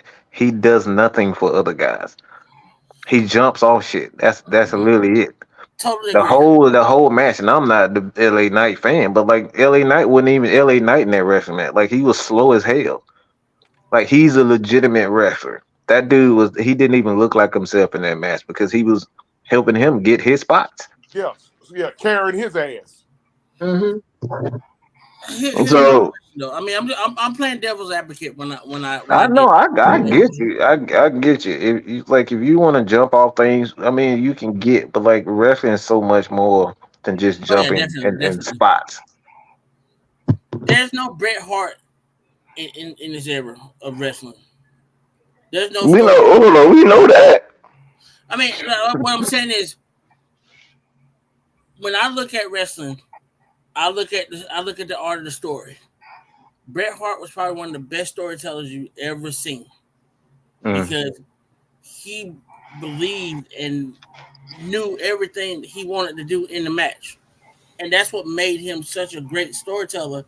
And that's why you can see him wrestle with everybody, the Undertakers, the Diesels, the Shawn Michaels, the bigger guys, because he knew what he wanted to do, especially the Yokozuna match. I mean, he carried Yokozuna in WrestleMania 9. We all know this. The damn Yokozuna barely carried his damn self. Wasn't going down that road. All right. So I'm pretty sure we all gave a match. It was horrible. I gave it. I'm gonna rank it as some bullshit. Go ahead. Which match are y'all referring to? I just joined. The LA Knight and Logan Paul match. I gave it a 0 stars because no, absolutely not. It was a horrible match. It was a what? It was a horrible match. And you go back to the other matches up to that point. There were other horrible matches in that But in their the beginning of the show. their style, Knight and Paul, their styles are totally different. And sometimes you can have good matches with people like that, but with them two, no. Like we know, LA Knight is not a technical wrestler like that. And then Paul, man, I really ain't got much to say about But Mike said it right though. Mike said it right though. Me personally, I'm giving the devil his due, being the devil's advocate. But you guys are right, man. Yeah, he is a spot monkey, and LA Knight is more of a technical wrestler. He reminds me of a Drew Gulak that wants to be a Stone Cold. That's kind of hard to say. LA Knight's a technical wrestler, but I guess. Look, I'm gonna say it like this. If I had, I would rather watch El Torito versus Hornswoggle before I watch this match again. That's saying something. They both can go. Wow. That's saying something. Wow. That's saying I something. hate it. I did not watch that. I went and got me something to eat. Like the problem is it was nothing memorable. I think that's where it comes down to. Like it's not one part of that match where you was like, oh, this happened, or oh, that happened. The only thing I could think of was the part where he did like the little springboard moonsault. And all that I'm saying to my, if you look at the toe placement, the foot placement, I said, thank God it was successful, because he would have slipped. We've been calling ambulance out there. Fucked up thing. All right, so the next matchup we had on the card, we had Nia Jax taking on Bailey, my Hispanic baby mama. Just start with this one too. Go ahead, man. Okay. You put the belt on Nia as a solid to Nia. That's what you did. But you also took the belt off Bailey because like you said before, and we've all said this previously, Bailey's bigger than the belt. So it was time that you gave her due. Now it's time for her to be that locker room leader. And then when you want to put her back on that belt or put her back on that pedestal, you got time. But I see that Tiffany Stratton, Nia Jax matchup coming. And it's probably as worse. I got what is wrong with you today? Like, are you on drugs today, bro? I'm gonna tell y'all something. I'm gonna give y'all a swerve. It ain't even gonna be a swerve, but go ahead, main event. But I got something to tell you after this. It was main event on drugs today, y'all. All right. What I want to say is, what if they put the belt on Nia for her to join Bloodline 2.0? That's what I'm thinking. Pause. No. Whoa. Wait a minute. Why put her in Bloodline 2.0? Because it could be about doing that. What'd you say? She's already hinted about exactly. So if you got, because they already got the tag team champions. They already got the tag team champions. We know Solo's not winning the fucking damn WWE title. So putting a woman inside the Bloodline 2.0, it could add another layer to it. And then hold on, bro. Hold on. I don't know if y'all noticed, but SmackDown and Raw, they made a switch. So they put I think A-Town Down Under on Raw. And on SmackDown, they said that they traded two other people to go to SmackDown. It could be Jay and Sammy. And then you can add Naomi to the OG bloodline as that other woman that can be the protagonist to Nia. I'm just saying that I'm not saying it's a great idea. It's a horrible. She's not even blood. She ain't even blood. Like, what are we doing? Man, the Tongan people ain't blood. Yeah, they are. No, they're not. They're not related. They're not related. The Tongans are related to the Tongans, but in regards to people, to Lola Falay, that's the Rock's cousin. Samoans and Tongans, they are totally different tribes, bro. I But mean, they well, both was but they Islanders. That makes sense. She pasty. Okay, she pasty. Shut up, LT. Wow. I we wasn't yeah, ready for Roman that. ain't not doing. Roman, We but not Roman ain't doing even this. but Roman ain't even full Samoan. His mama German. He's Samoan though. And Nia Jackson is too. We got Okay, talk about. then. But the point I'm making is you saying a bloodline, like put her in the bloodline too, like oh my god, where the bronze in her skin at? It don't even go. It don't go. It don't even fit. Wow. I mean, but you got to. At least you can keep the story up and make it make sense. Unless you somehow start like they create a storyline where she start dating one of them. That's the only way I can see that. Well, I mean, you got to think about it like this. I mean, the reality of it is everybody knows she's Jimmy's wife, so it'll go over. It'll go over. I mean, of course, we all know she married into the bloodline, but I mean, she get Mr. Woody. So, hey, she probably Lord have blessed. mercy. Who you talking about, Naomi? Yeah. But that's different. She married to the bloodline. Nah, he talking about Like, Nia Jax. He talking about Nia Jax. Night is the Nah, Rock's that's mama right. niece. That's the wild cousin, man. That's her. That's Yeah, they cousins, bro. I That's think her. Naya's mama. Mom. Yeah. yeah. I think The, Naya's mama and Rock's mama are what sisters? I think Sisters. they sisters, yeah. Yeah, Yeah, the Rock Mama took care of Naya for most yep, of her yeah. childhood. She So raised like her. she's actually like sometimes the Rock be playing around saying that that's my little sister. So mm-hmm. Yeah, cause yeah, I forget. Yeah, his mama did raise Naya. that's what I'm saying. Yeah, Like they related close to what you think it is. they Mm-hmm. almost died. They We got almost sidetracked. died Hold on, together. we got sidetracked. We got to get back to the topic. I just thought about that. So, of course, we all saw the match and whatnot. But what are y'all thoughts? Me, Joe Green.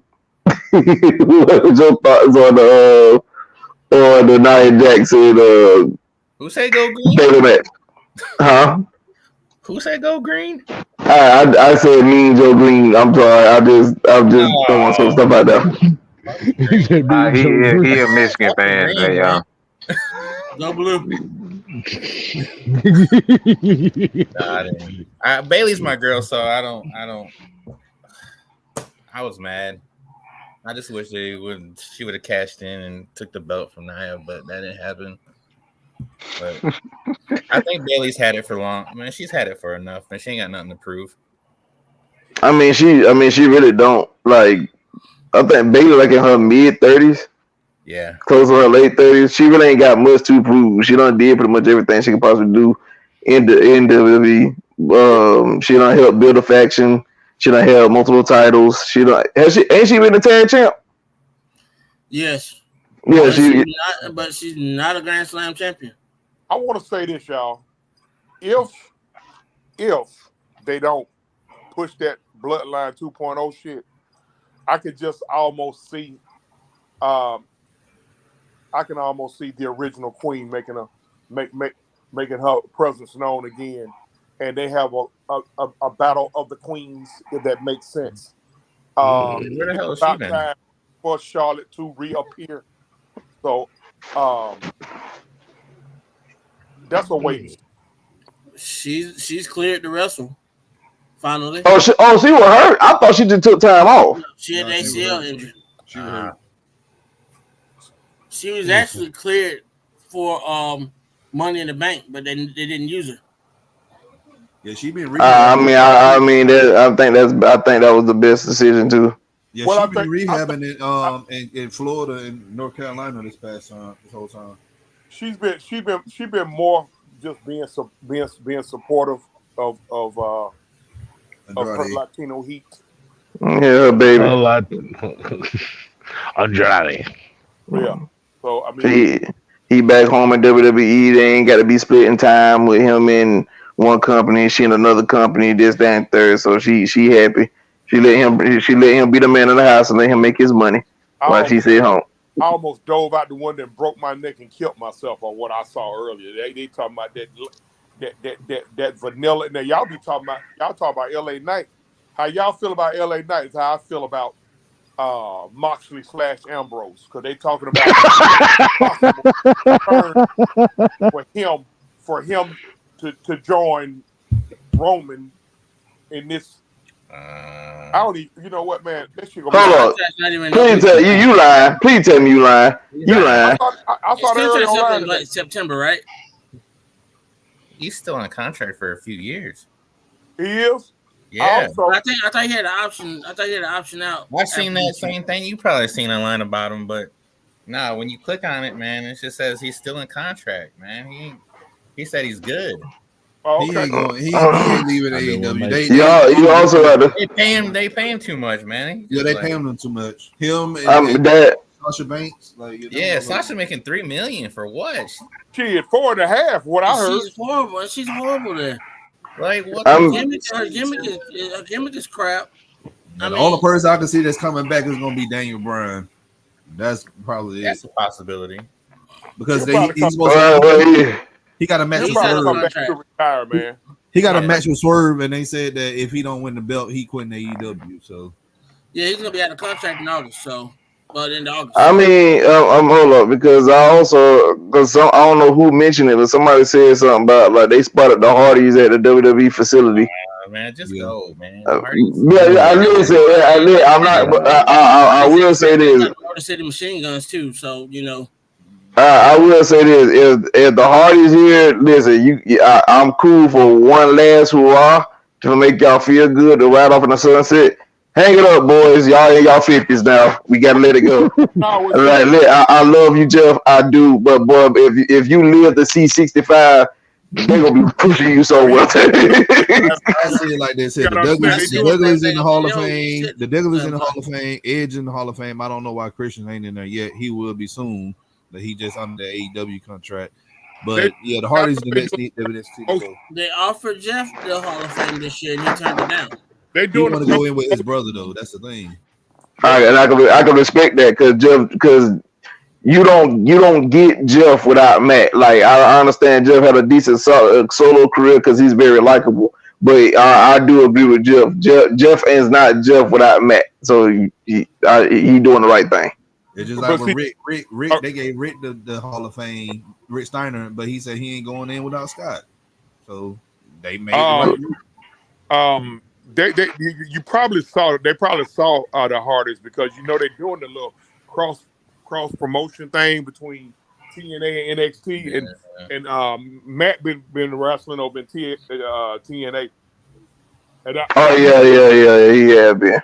Yeah, he been wrestling in TNA, and you know what? I really, I don't feel this. I ain't never felt that delete shit, but I guess I just need to get out of my old school. The way that delete shit is retarded to me. I love it. I love. Here's my question, guys, and going back to the bloodline situation. Do you see war games happening in Atlanta this year? Because I do know that they're talking about moving the board games from NXT to the main roster and having two teams there. And they were going to do it at Bad Blood. That was the rumor. I thought normally War Games supposed to be with Survivor Series. I'm about to say War Games was a Survivor Series though. Yeah. Now NXT they got the War Games. I think they exclusive. I think War Games exclusively NXT. Right. I forgot Bad Blood in Atlanta. They did. Hold on, but they did War Games. Remember with the Bloodline a couple of years ago, where Sammy had. Yeah, they did. Yeah, they did. Was Sammy was still in the Bloodline. Oh yeah, they got That was War Games. It's Survivor Series. I remember that. They did. Yeah, they're having War Games this year. Matter of fact, they did War Games last year with when Randy Orton came back. Yep, I remember that.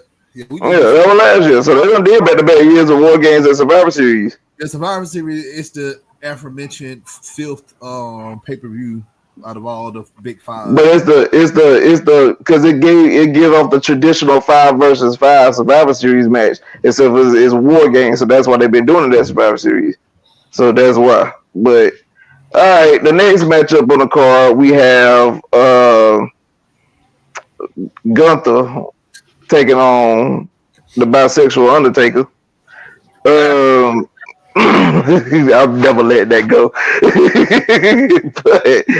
But well, that match was. I'm gonna be honest with y'all. That was some Gunther, bullshit. it was, but Gunther, I don't. That championship run with Gunther gonna be a lot to be desired because I'm gonna tell you. But let me tell you something, bro. Watching that, like, what I basically boiled down to realize is Gunther is only good when he can wrestle people that can wrestle his style of matches. If anybody that's agile or they got an extra in their moveset, he gonna look real average in the ring. And that's saying something since the fact that even Priest is not on that. So Priest made you look average. We got a problem. I'm gonna disagree with that because I've seen, like I said, I've watched Walter since he started back when he was getting trained by Alice Wright in Germany, and Axel Braun, who is the father of Marcel Bartel, who we Talking know about is Ludwig Alex Kaiser. Wright, the dude that was doing the Yes, little the Saturday Night yes, Live Dr. dancing. Gunderson. Yes, yes, he's trained a lot of guys. Okay. And Who he's the trained a hell lot of Gunther guys done in wrestled champions. that's quick? Axel Braun was. I mean, Axel Braun is. Who? We don't know him from. Axel Braun is one of those legendary guys from Europe. Marcel Bartel. I mean, I'm sorry. Ludwig Kaiser, as y'all know him as. That's his son. He used to wrestle as Axel Braun Jr. in the WSW days. I've seen him wrestle smaller guys. Excuse me, smaller guys, I don't like that and motherfucker. he can hang with those smaller guys. He's just, to me, if you go back and look at those old matches between him and Ilya Dragunov, him and um, Pete Dunne. Pete Dunne, I mean, oh my God, I'm going back to the XPW days when there was a young guy by the name of Drew Galloway that was there. He wrestled Drew Galloway. He wrestled Sheamus. This is a guy who can go with anybody. You know, For the time I seen him wrestle smaller people, he ain't put up that type of performance. So He just because I'm became going, a he, virgin. I'm listen, going, I'm I'm just going over my eye test. To me, Gunther is he's a great technical wrestler. He reminds me of a taller, bigger version of William Regal. Like if William Regal would have had the height of Gunther when he was wrestling, like Regal would have been multi-time world champion, but he here's wasn't. my thing about William Regal. I love William Regal to death too. His son's gonna be light years ahead of him. He's already light years ahead of him now. He can Man, work. main event been smoking something today, y'all. Hey, Like I'm you gonna disrespect Uh, uh, I love wrestling, you man. gonna I'm not disrespect gonna William Regal like that?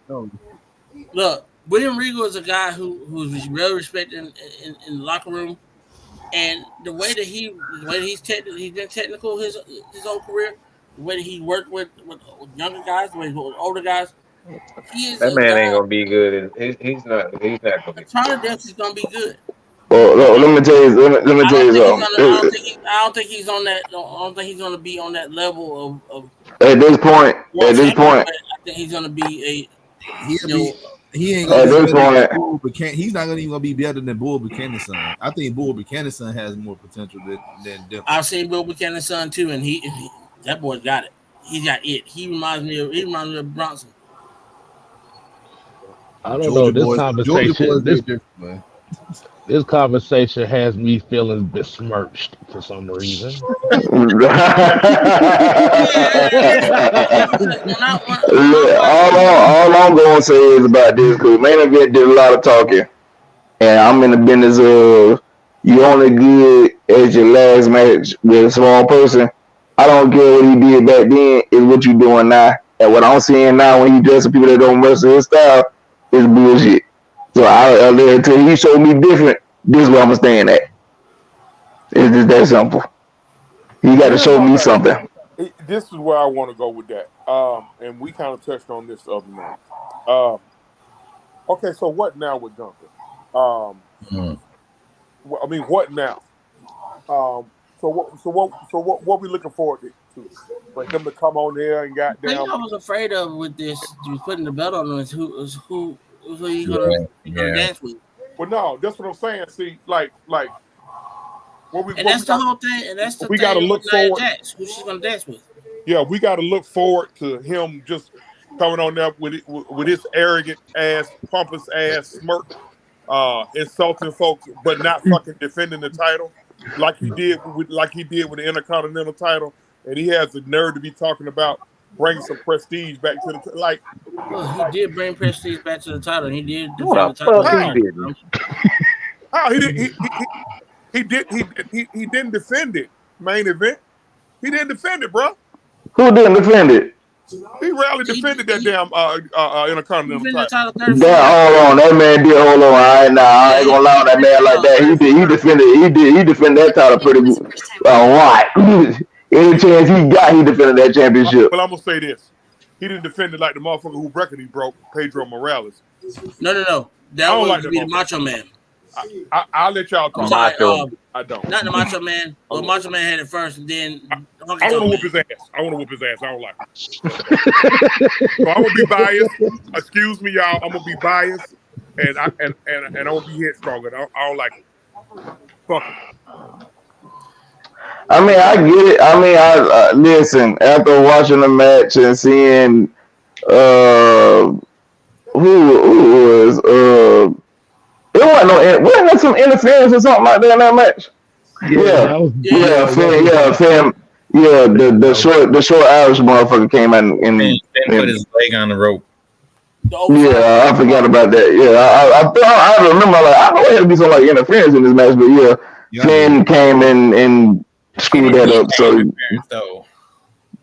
I mean, I think that I guess because they making their own version of the Judgment Day now. I guess Finn gonna be the new leader. However they gonna play this out, I don't know. I'm just here to see what they gonna do with it. But Finn gonna be the new leader. I ain't gonna be taller than Hornswoggle. Carlito gonna be Carlito gonna be more accepted in the group along with JD McDonough and Liv gonna roll with them. I don't know if Priest and Rhea gonna get together and form a part of their own version, or are they just gonna go ahead and go on their own? I have no idea. So, I guess we got. Yeah, you got a point there. Gunther's new challenger just came out. What main event? I think it's time for Rhea to be on her own. Yeah, I was gonna say the same thing. I think she's gonna be on her own. They ready for her just to be solo. I mean, but she works so well with the group though. She does, but she's such a great wrestler by herself, and she's over. She's bigger than the group. She don't need the group. Yeah. Yeah, I mean, don't get me wrong. You're right. She might not need the group, but sometimes it's one of those if it ain't broke, don't fix it type of scenarios. But you gotta think about it. Most groups, most factions start to build up stars. Rhea is I know. Hold on, Rhea's a star. Dominic Mysterio, he's a star. Like, I know a lot of people don't like him and then like that. But like you gained 2 stars out of that faction, which is good. Some factions only gain 1 star, but you gained 2. Come on in. I say 2.5 because really, Damien is not a star, but I see the direction they're trying to go with Damien. And they put him in a situation he either gonna have to swim or sink. And we're talking about Damien, right? Yeah.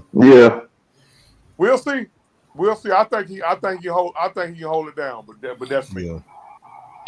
I will see. I ain't sold.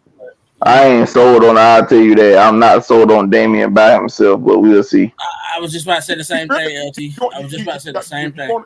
If you think about it, he really been moving by himself anyway.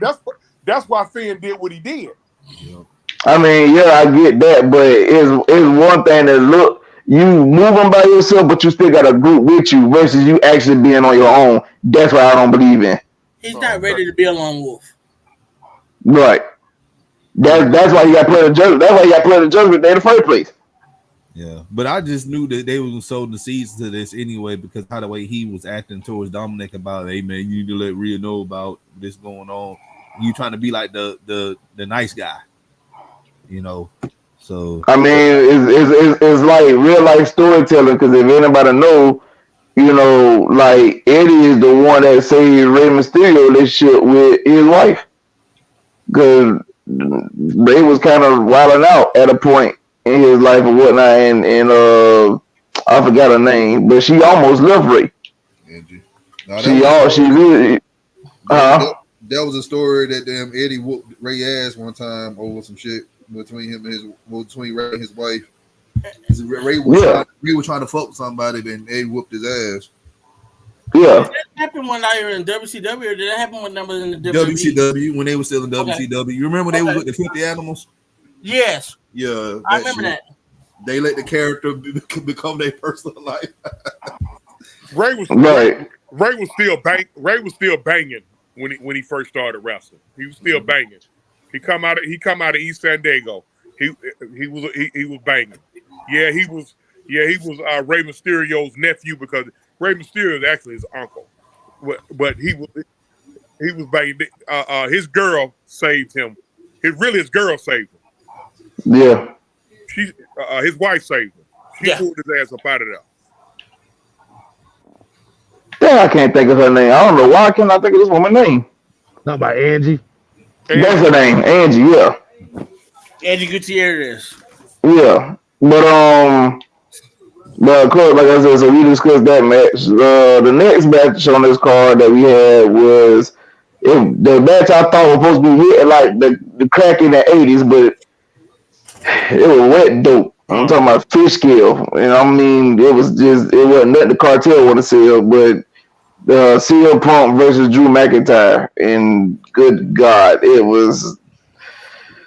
Oh, Jesus. When I said that there were worse matches than what we saw earlier in the beginning of the card. You said, our card. You said it was a what? The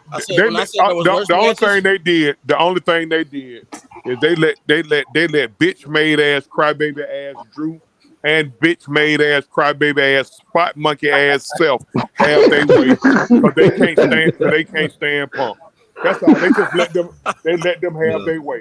Thank you, sir. I think. Thank you, sir. Punk, and I know I'm gonna piss some people off when I say this, but Punk, he looks like he lost a step or two. Probably have. The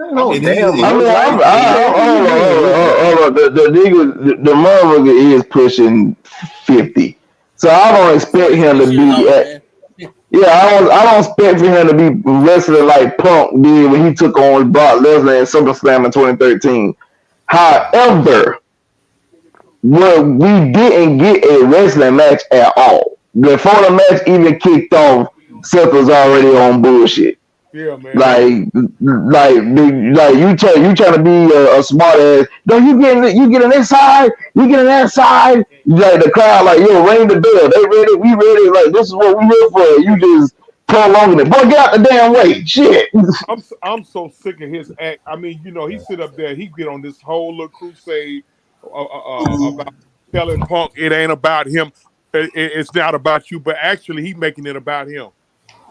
Like this, he pissing me off because he come you trying to run rampant. You mad in the locker room because you ain't get whatever push you did like you want to push. He throwing a teenage tantrum. That's what he doing. Yeah, he throwing a teenage tantrum. He come out there dressed in like Lady Gaga clothes. Like I'm sick of seeing this dude. I'm just sick. I'm sick. Excuse me out there. I'm just an angry OG tonight. I'm gonna go. I'm gonna go to the angry corner. Y'all excuse me tonight. They should. I'm gonna be honest with you. The stipulations to this match, the special guest referee, I get it, I understand it, but they should also add in another step. They should have just made this a street fight match. Literally what I've been saying. They should have made. This should have been a street fight, no holds barred type match or something. The hell out of each other because they've been having smoke for damn near 9-10 months. Yeah, they might do that at Bad Blood. Yeah, I don't think this is the end of it. They're gonna find another way. I think what's gonna happen is they're gonna have like a rubber match. I think Punk is gonna win the next one, and then they'll probably finish it off at Survivor Series. I just don't think it just like having Seth in there was unnecessary. Only thing I can say, They you let can them say, have it. They let them have it like we just said, like we said earlier. Saturday's show to me personally, I'm just one man talking. Was that was we gonna do everybody a damn solid, and they did Seth and Drew a solid because they can't stand Punk, and so that was they trying to do a one up on Punk. I'm sick of both of them. They two big ass crybabies. Yeah. They are. They some crybabies. I agree. then you got, I mean, so like I said, CM Punk, he might have looked like he lost a step, but to be honest with you, you really can't tell because you really didn't get no match trouble. Well, see the Like thing that's about it, they talked about it. They talked about it on the broadcast. He done hit the weights. You can tell he done hit the weights. He probably hit the weights for that match, and you know, them weights. You hit them weights like that, you are gonna lose a step. Along with him pushing 50. yeah. So that's what I'm saying, like that's just what it is. But like the way how they built, it was supposed to be like one of the matches to see. You know what I'm saying? It was supposed to be the match for all ages, but it left a lot on the table because you got sub. How you a spot monkey when you're not in the match? Like explain that. Please somebody explain that to me. How are you a spot monkey when you're not even in the match? That's a good question. He just got to be on camera, man. Look, man. Look. Now some of the stuff be kind of predictable. I'm sorry, guys. Here's another angle. You good? Here's another possible angle. Okay.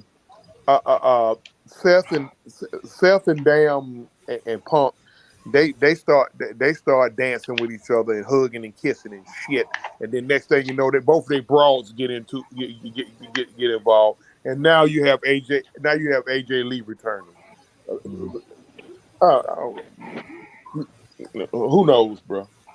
But that's a possibility. Well, the only way I see you can salvage the whole scenario is have them do a no holds barred triple threat match at WrestleMania and let them motherfuckers just have at it. Yeah. But see, all three of them got big egos. Oh yeah. See, they got big egos.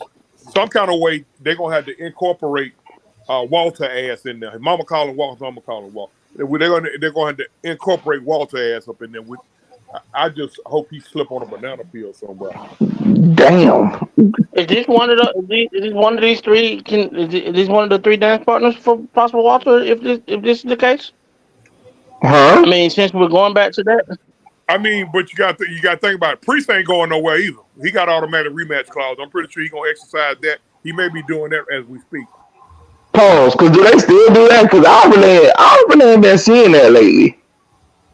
Like you know, like the rematch clauses. I don't think they even be doing that no more. Well, normally because usually when a guy loses the title, it turns into a long ass storyline between him and the person who he lost the title with. So, I mean, to bring up the rematch clause, I mean, it's kind of irrelevant. But Walter came out there tonight. well, I'm pretty sure he came out there to insult everybody. No, Orton came out. So maybe that's it. Here's my question. I would like to see Braun in that scenario somewhere, because he don't need a dance partner unless you're gonna match him with Ilya. I mean, well, you gotta look at it. Braun just became Intercontinental Champion. Like they got to see if he can be able to carry. Can he be a buzz with that belt on the main roster? You know, get me wrong. I know what he did in NXT, but they want to know if he could be able to do it on the main roster, because we all see how some people was on NXT and they made noise on NXT, but when they got called up to the main roster, they didn't do as well. Carmelo ain't ready yet. Carmelo ain't ready yet. Yeah, Melo ain't ready. I wasn't even really looking at him specifically. I'm just saying we've seen it happen. But of course, like Melo is a good example. He ain't quite ready yet, but I think he got a lot.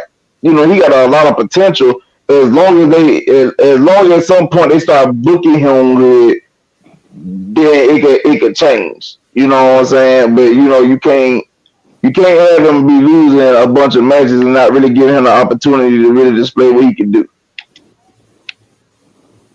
So So you in other got words, he that. needs a dance partner for real. Who, Carmelo?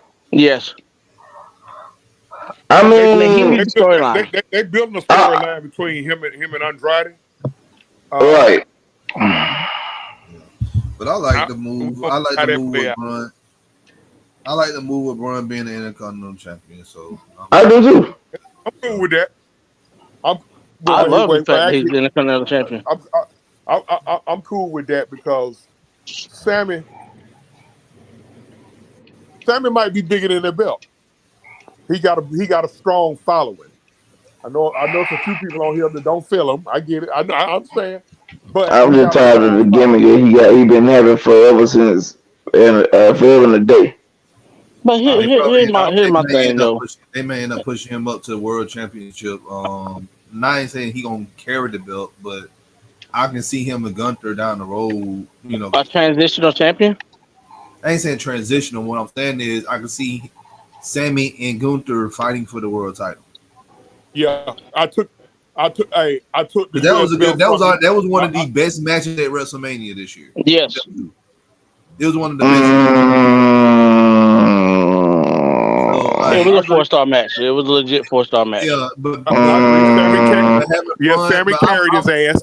I'm glad. I'm just glad that Braun has the belt because we all know at the time they never had a singles championship in WWE. And for Scott Steiner to not have a single that was fucking retarded. well, you But never Scott He that never Steiner's had the mouth U.S. got him away from being the champion though. He never had the U.S. belt. Oh well, he probably had it. Not in WWE. He had it in WCW, Yeah, but not in WWE. Yeah, his attitude in WWE, where he thought he was bigger than the company at one point. man, he had just got the. On top of the fact that you gotta also realize this is when Triple H was on his reign of terror too. he never. I agree. Scott never changed who he was. See, that's the problem with a lot of those, a lot of those jealous hard ass motherfuckers in the WWE. They feel like motherfuckers supposed to just goddamn go in an instant peon mode. Look. If I walk with a big stick over here, I'm gonna walk with a big stick over there. See. I probably would have slapped Triple Is H. is that the reason why Goldberg didn't get a lot of the accolades that he Oh should have yeah, gotten while he was there? they couldn't handle Goldberg, but Goldberg wasn't gonna change. He wasn't gonna change being Scott Goldberg. wasn't changing I either. mean that man, but let's be real here. Like we ain't let's just throw Scott and Goldberg out the door.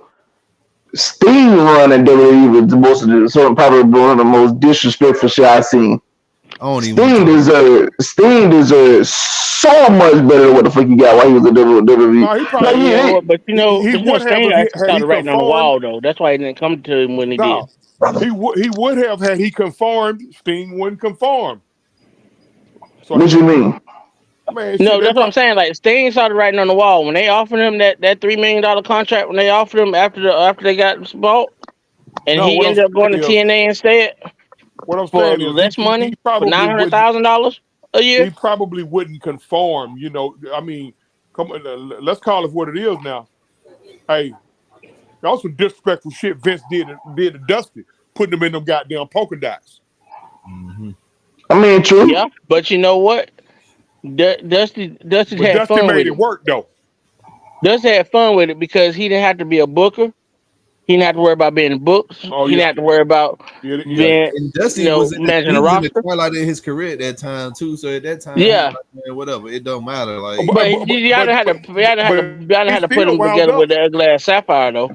I mean, but he still wound up being one of the big wigs in the back. Sapphire was his idea, man.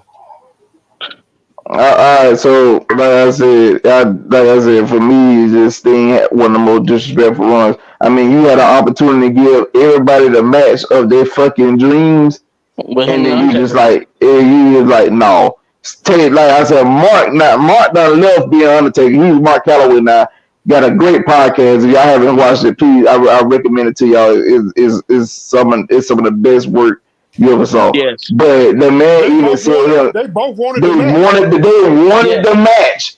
Like they legit, like Mark came out like, bro, I want. He said, listen, it wasn't. He said, y'all talking about the fans wanted it. He said, hell, I wanted it. You told that match? Who It what? wasn't Vince. It It was was Triple Bruce. H. Bruce Pritchard. It was Bruce Pritchard. I know you fucking lying. But my No, thing is, Bruce Pritchard was the one who said no. I thought it.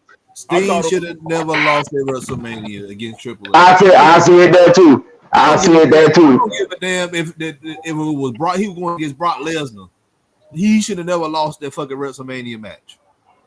They never should have put him in the ring with damn with a damn green ass Seth Rollins anyway. That too. I swear to God. Yeah, why is he taking a turnbuckle behind that? Exactly. I'm the hugest Sting fan that you could ever think of. I want to fight Seth Rollins. Fight Walter. You just violent tonight. You just violent tonight. All right, we gonna move on for the violence tonight. All right, the last match of the night we had Cody Rhodes taking on Solo Sikoa in a bloodline match, and of course on cue, you know, they having a decent match. Well, I ain't gonna lie to you. I don't want to be disrespectful, but let's be real here. It was somewhat of a snooze fest. I didn't get nothing out of it. I agree. No, I didn't get nothing out of it. Like, I'm not gonna lie to y'all.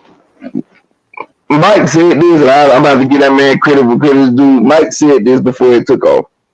He said, and he told people, you take the belt off Roman and give it to Cody, then what? Yeah. And right now, we've been watching the then what? Because like, his championship run has not been good. Like, if I ask anybody, how many of y'all cared about Cody Rhodes as a champion since he been champion? You might have cared for that first what? I'm not gonna say Mike right. He's not gonna hear me say that. I'm gonna let you tell the motherfucker that. But well, I mean, you ain't got to verbally say it, but you listen. You ain't got to verbally say it, man. You said it, so it's all right. It ain't about it. Like, it is what it is. But like I said, the man made a point. Once you took the belt off, when you took the belt off home and gave it to Cody, then what? For the most part, so all you've been watching from Cody is he getting stomped out, beat out all through the lead up to the pay-per-view. Then you went at the pay-per-view. Then you stomped out, beat out all up to lead up to the pay-per-view. For the one at the pay-per-view.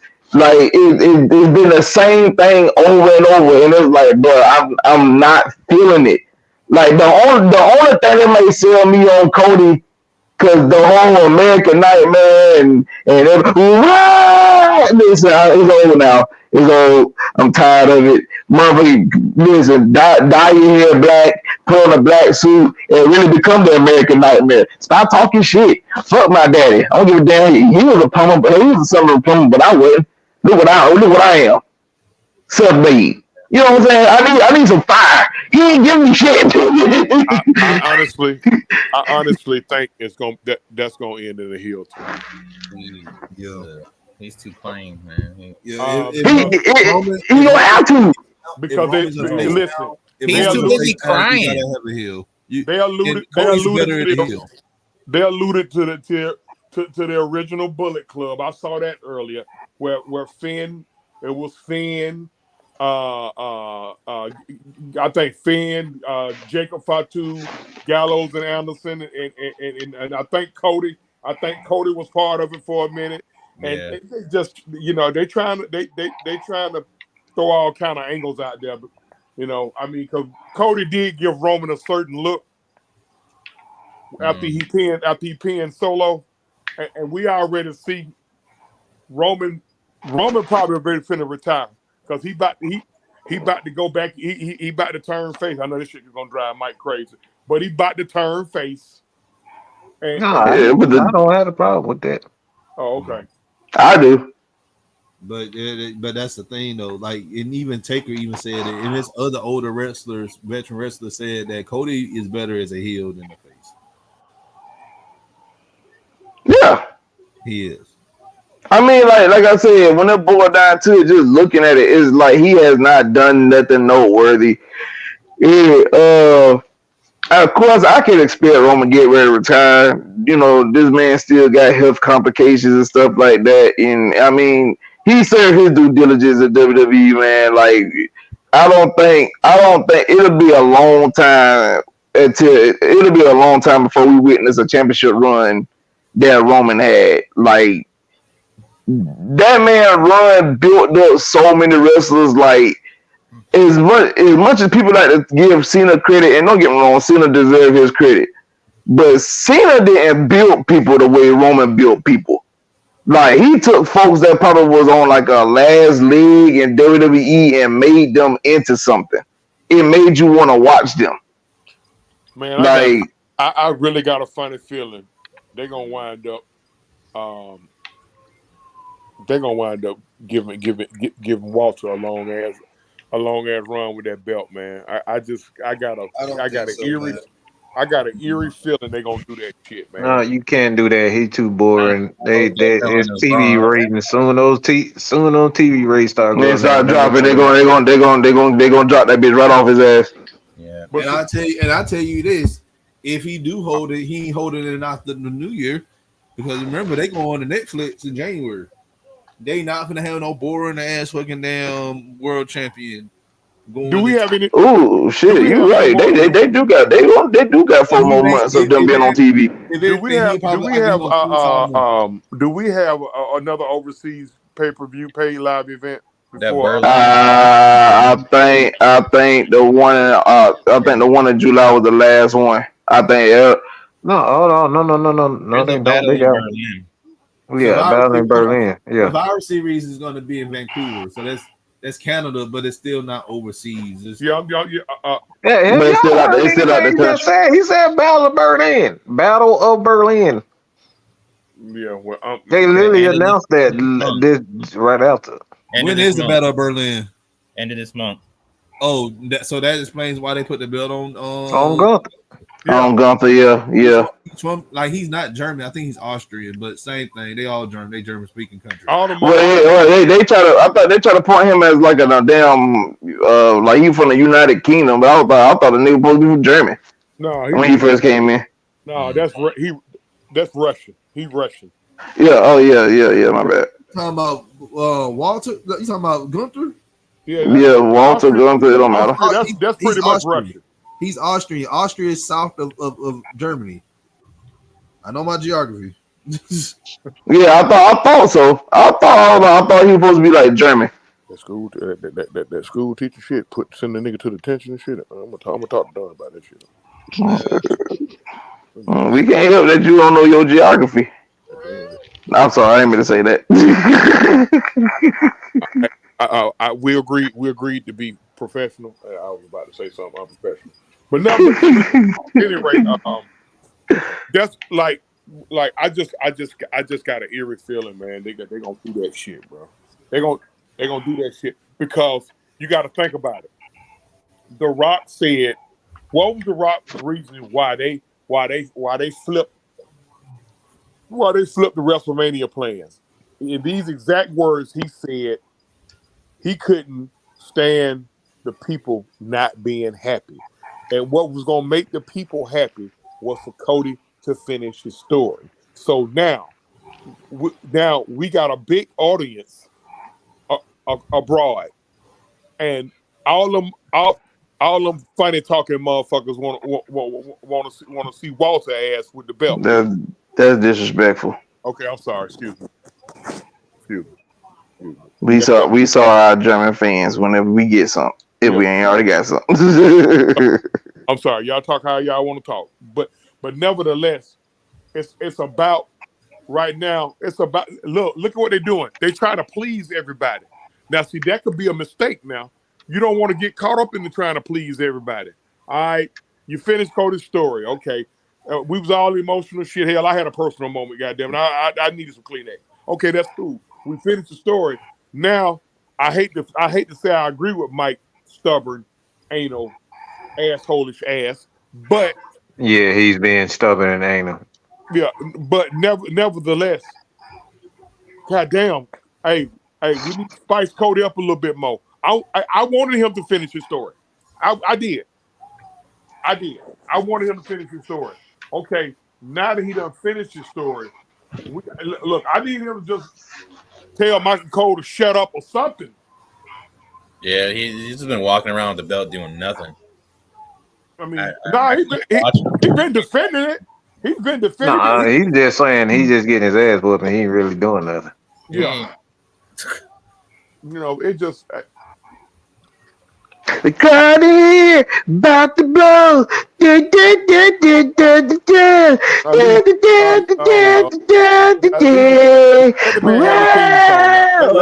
the man have a theme song now. Let him have a theme song. That's the problem. That's the fucking problem. It's a sing along. I'm tired of sing alongs. Shit. We know back then, you know, we had D'Lo Brown that he had a good theme song, but we already know what type of person he was. But it brought energy. That shit don't bring energy no more. It's a bunch of damn sing-alongs. I'm tired of sing-alongs. We tired. I mean, hell, that's the only sing-along. Shit, you tired of sing-along? You probably been watching AEW. Hell, they did. I got so sick of them doing Jericho's whole goddamn song. Oh yeah, it's the same shit with them. Shit. No, you forgot. Oh yeah. Oh my Kevin, God. Kevin, you better be glad I ain't there. You better be glad I was there because if I would have drove to your house and I would have strangled your ass. But I'm sick of that too. 5 minutes straight, we hear that shit. Listen, I had to witness it live on Monday Night Raw last year. And let me tell you something.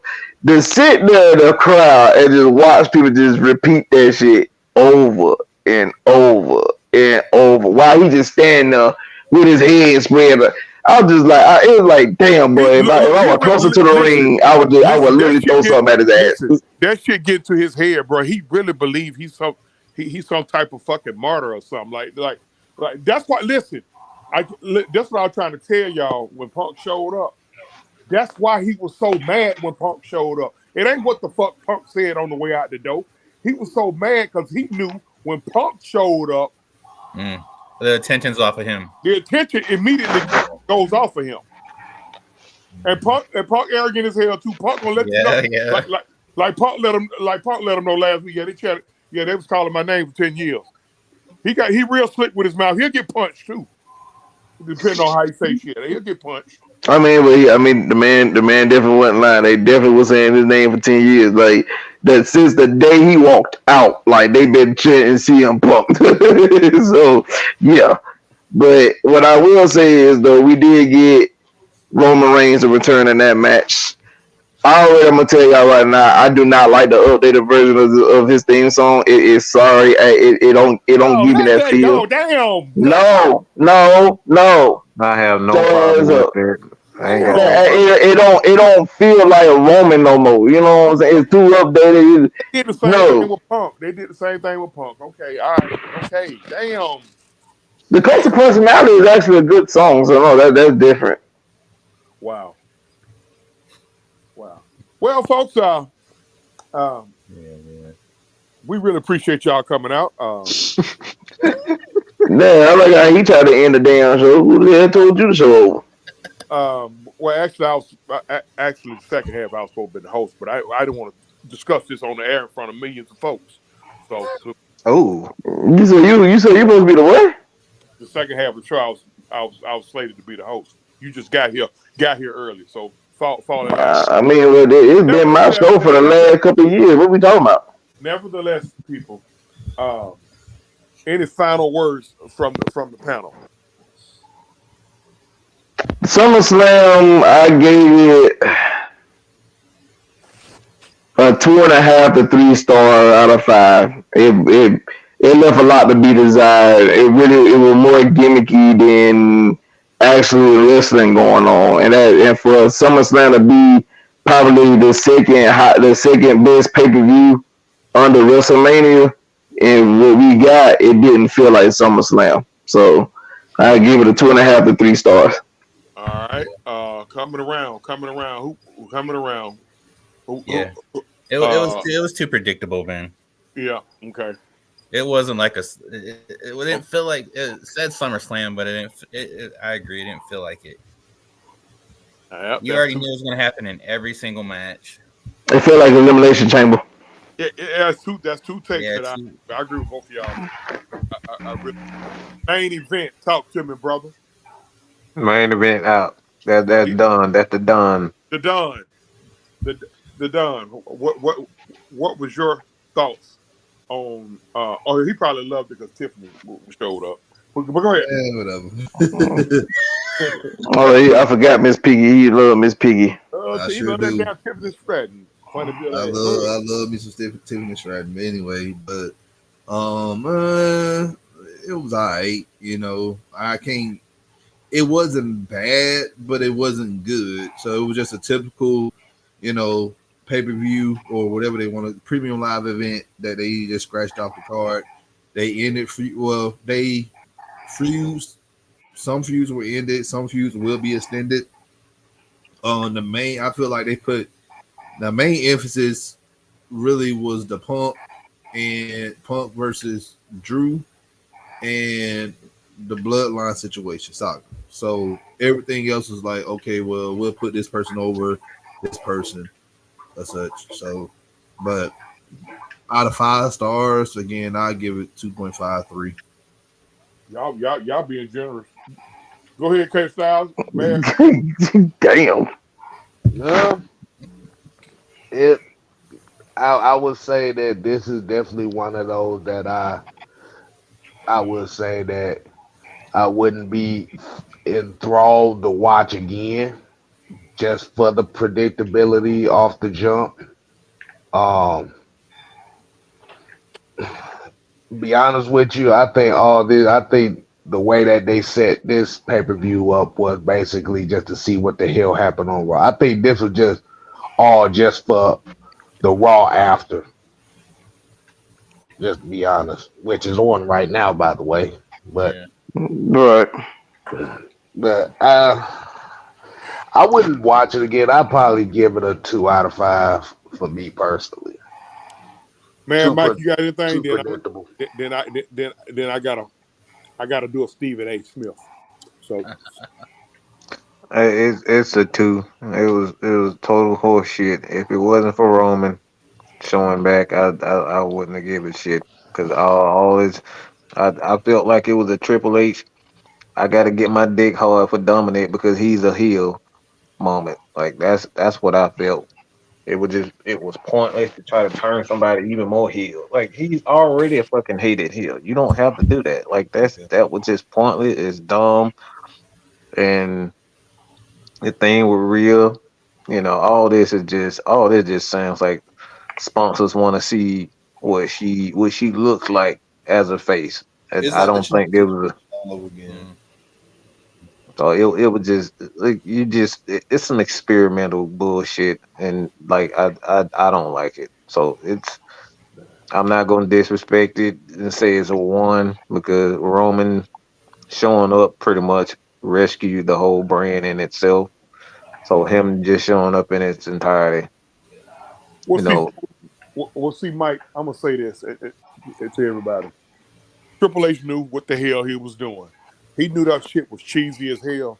That's why he brought Roman in to save that shit. Because as of 48 hours before, Roman Roman wasn't slated to come, and then all of a sudden, I guess some kind of way it was a change made, and he showed up.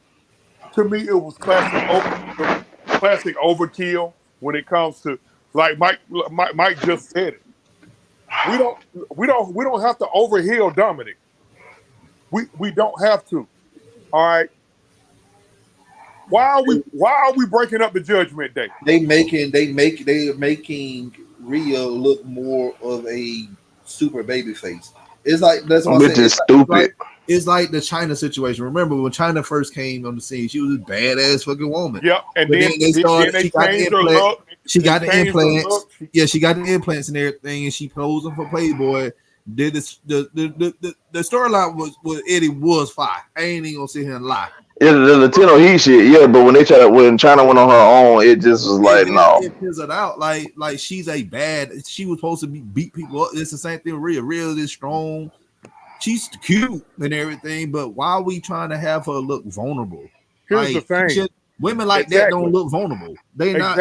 Yeah, women like Rhea, they are not vulnerable. There is no such thing as them being vulnerable. The fans love Rhea anyway. They're gonna love Rhea regardless. They're gonna love Rhea. They're gonna love heel Rhea. They're gonna love face Rhea. So why are we even turning her?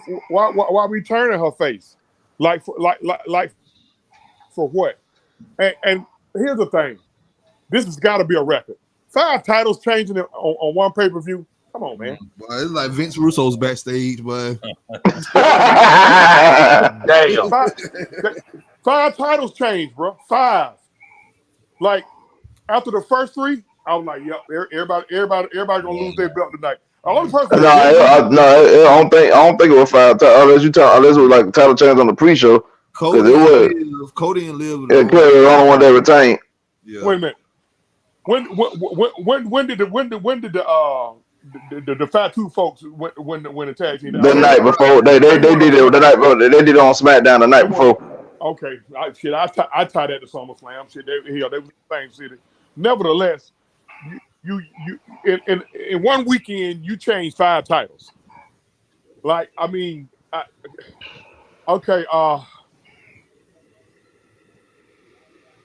in my opinion, humble opinion, if a title changes hands at WrestleMania, the guy the dude got to at least hold a title. He got to at least hold a title to the fucking Royal Rumble.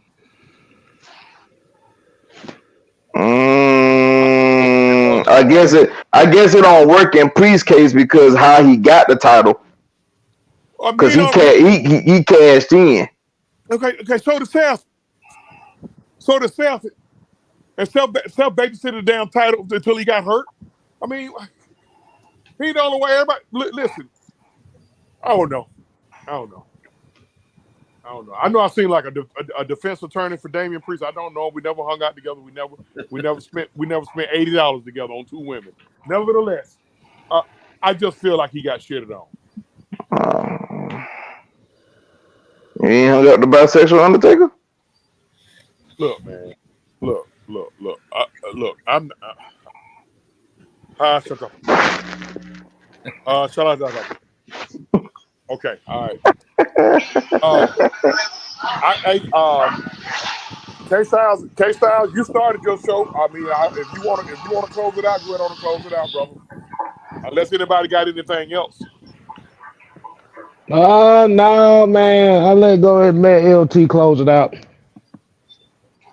Go ahead on Stump, Mitchell. Wow. Disrespectful. Okay. Well, you know what? I ain't gonna put it on me. I'm gonna let y'all do it because y'all have your own moniker. You and Mike do. Man, go ahead and close. So get your moniker on, man. Please quit being so damn difficult. Cause I don't have one yet, so that's what I'm saying. Let's do it like this. Let's do it like this. Get a man with the Yeet shirt. Yeah, that one. Y'all need to wrap this up, man, because I got a curfew at 2 a.m. and I got to get to my girl, man. Okay. You a grown ass man. You talking you got a curfew? Never mind. Look here, man. For everybody on here, is that the mean green machine? Go ahead and plug yourself, brother. Plug yourself, brother. Oh yeah, I'm just the same name on TikTok, and my name's in the chat for Facebook, and the same on YouTube. So it was fun to be on the show again, man. Thanks for having me.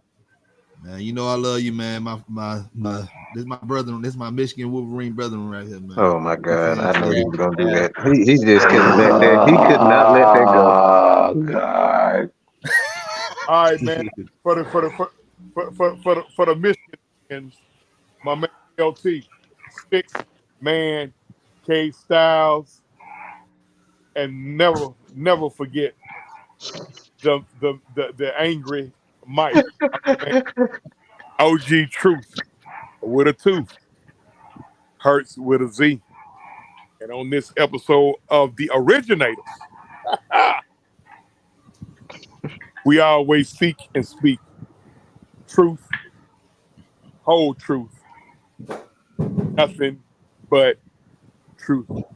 K-Styles, you got the chop button. Well, and then Time to in get that back. case, Time to get back on the block.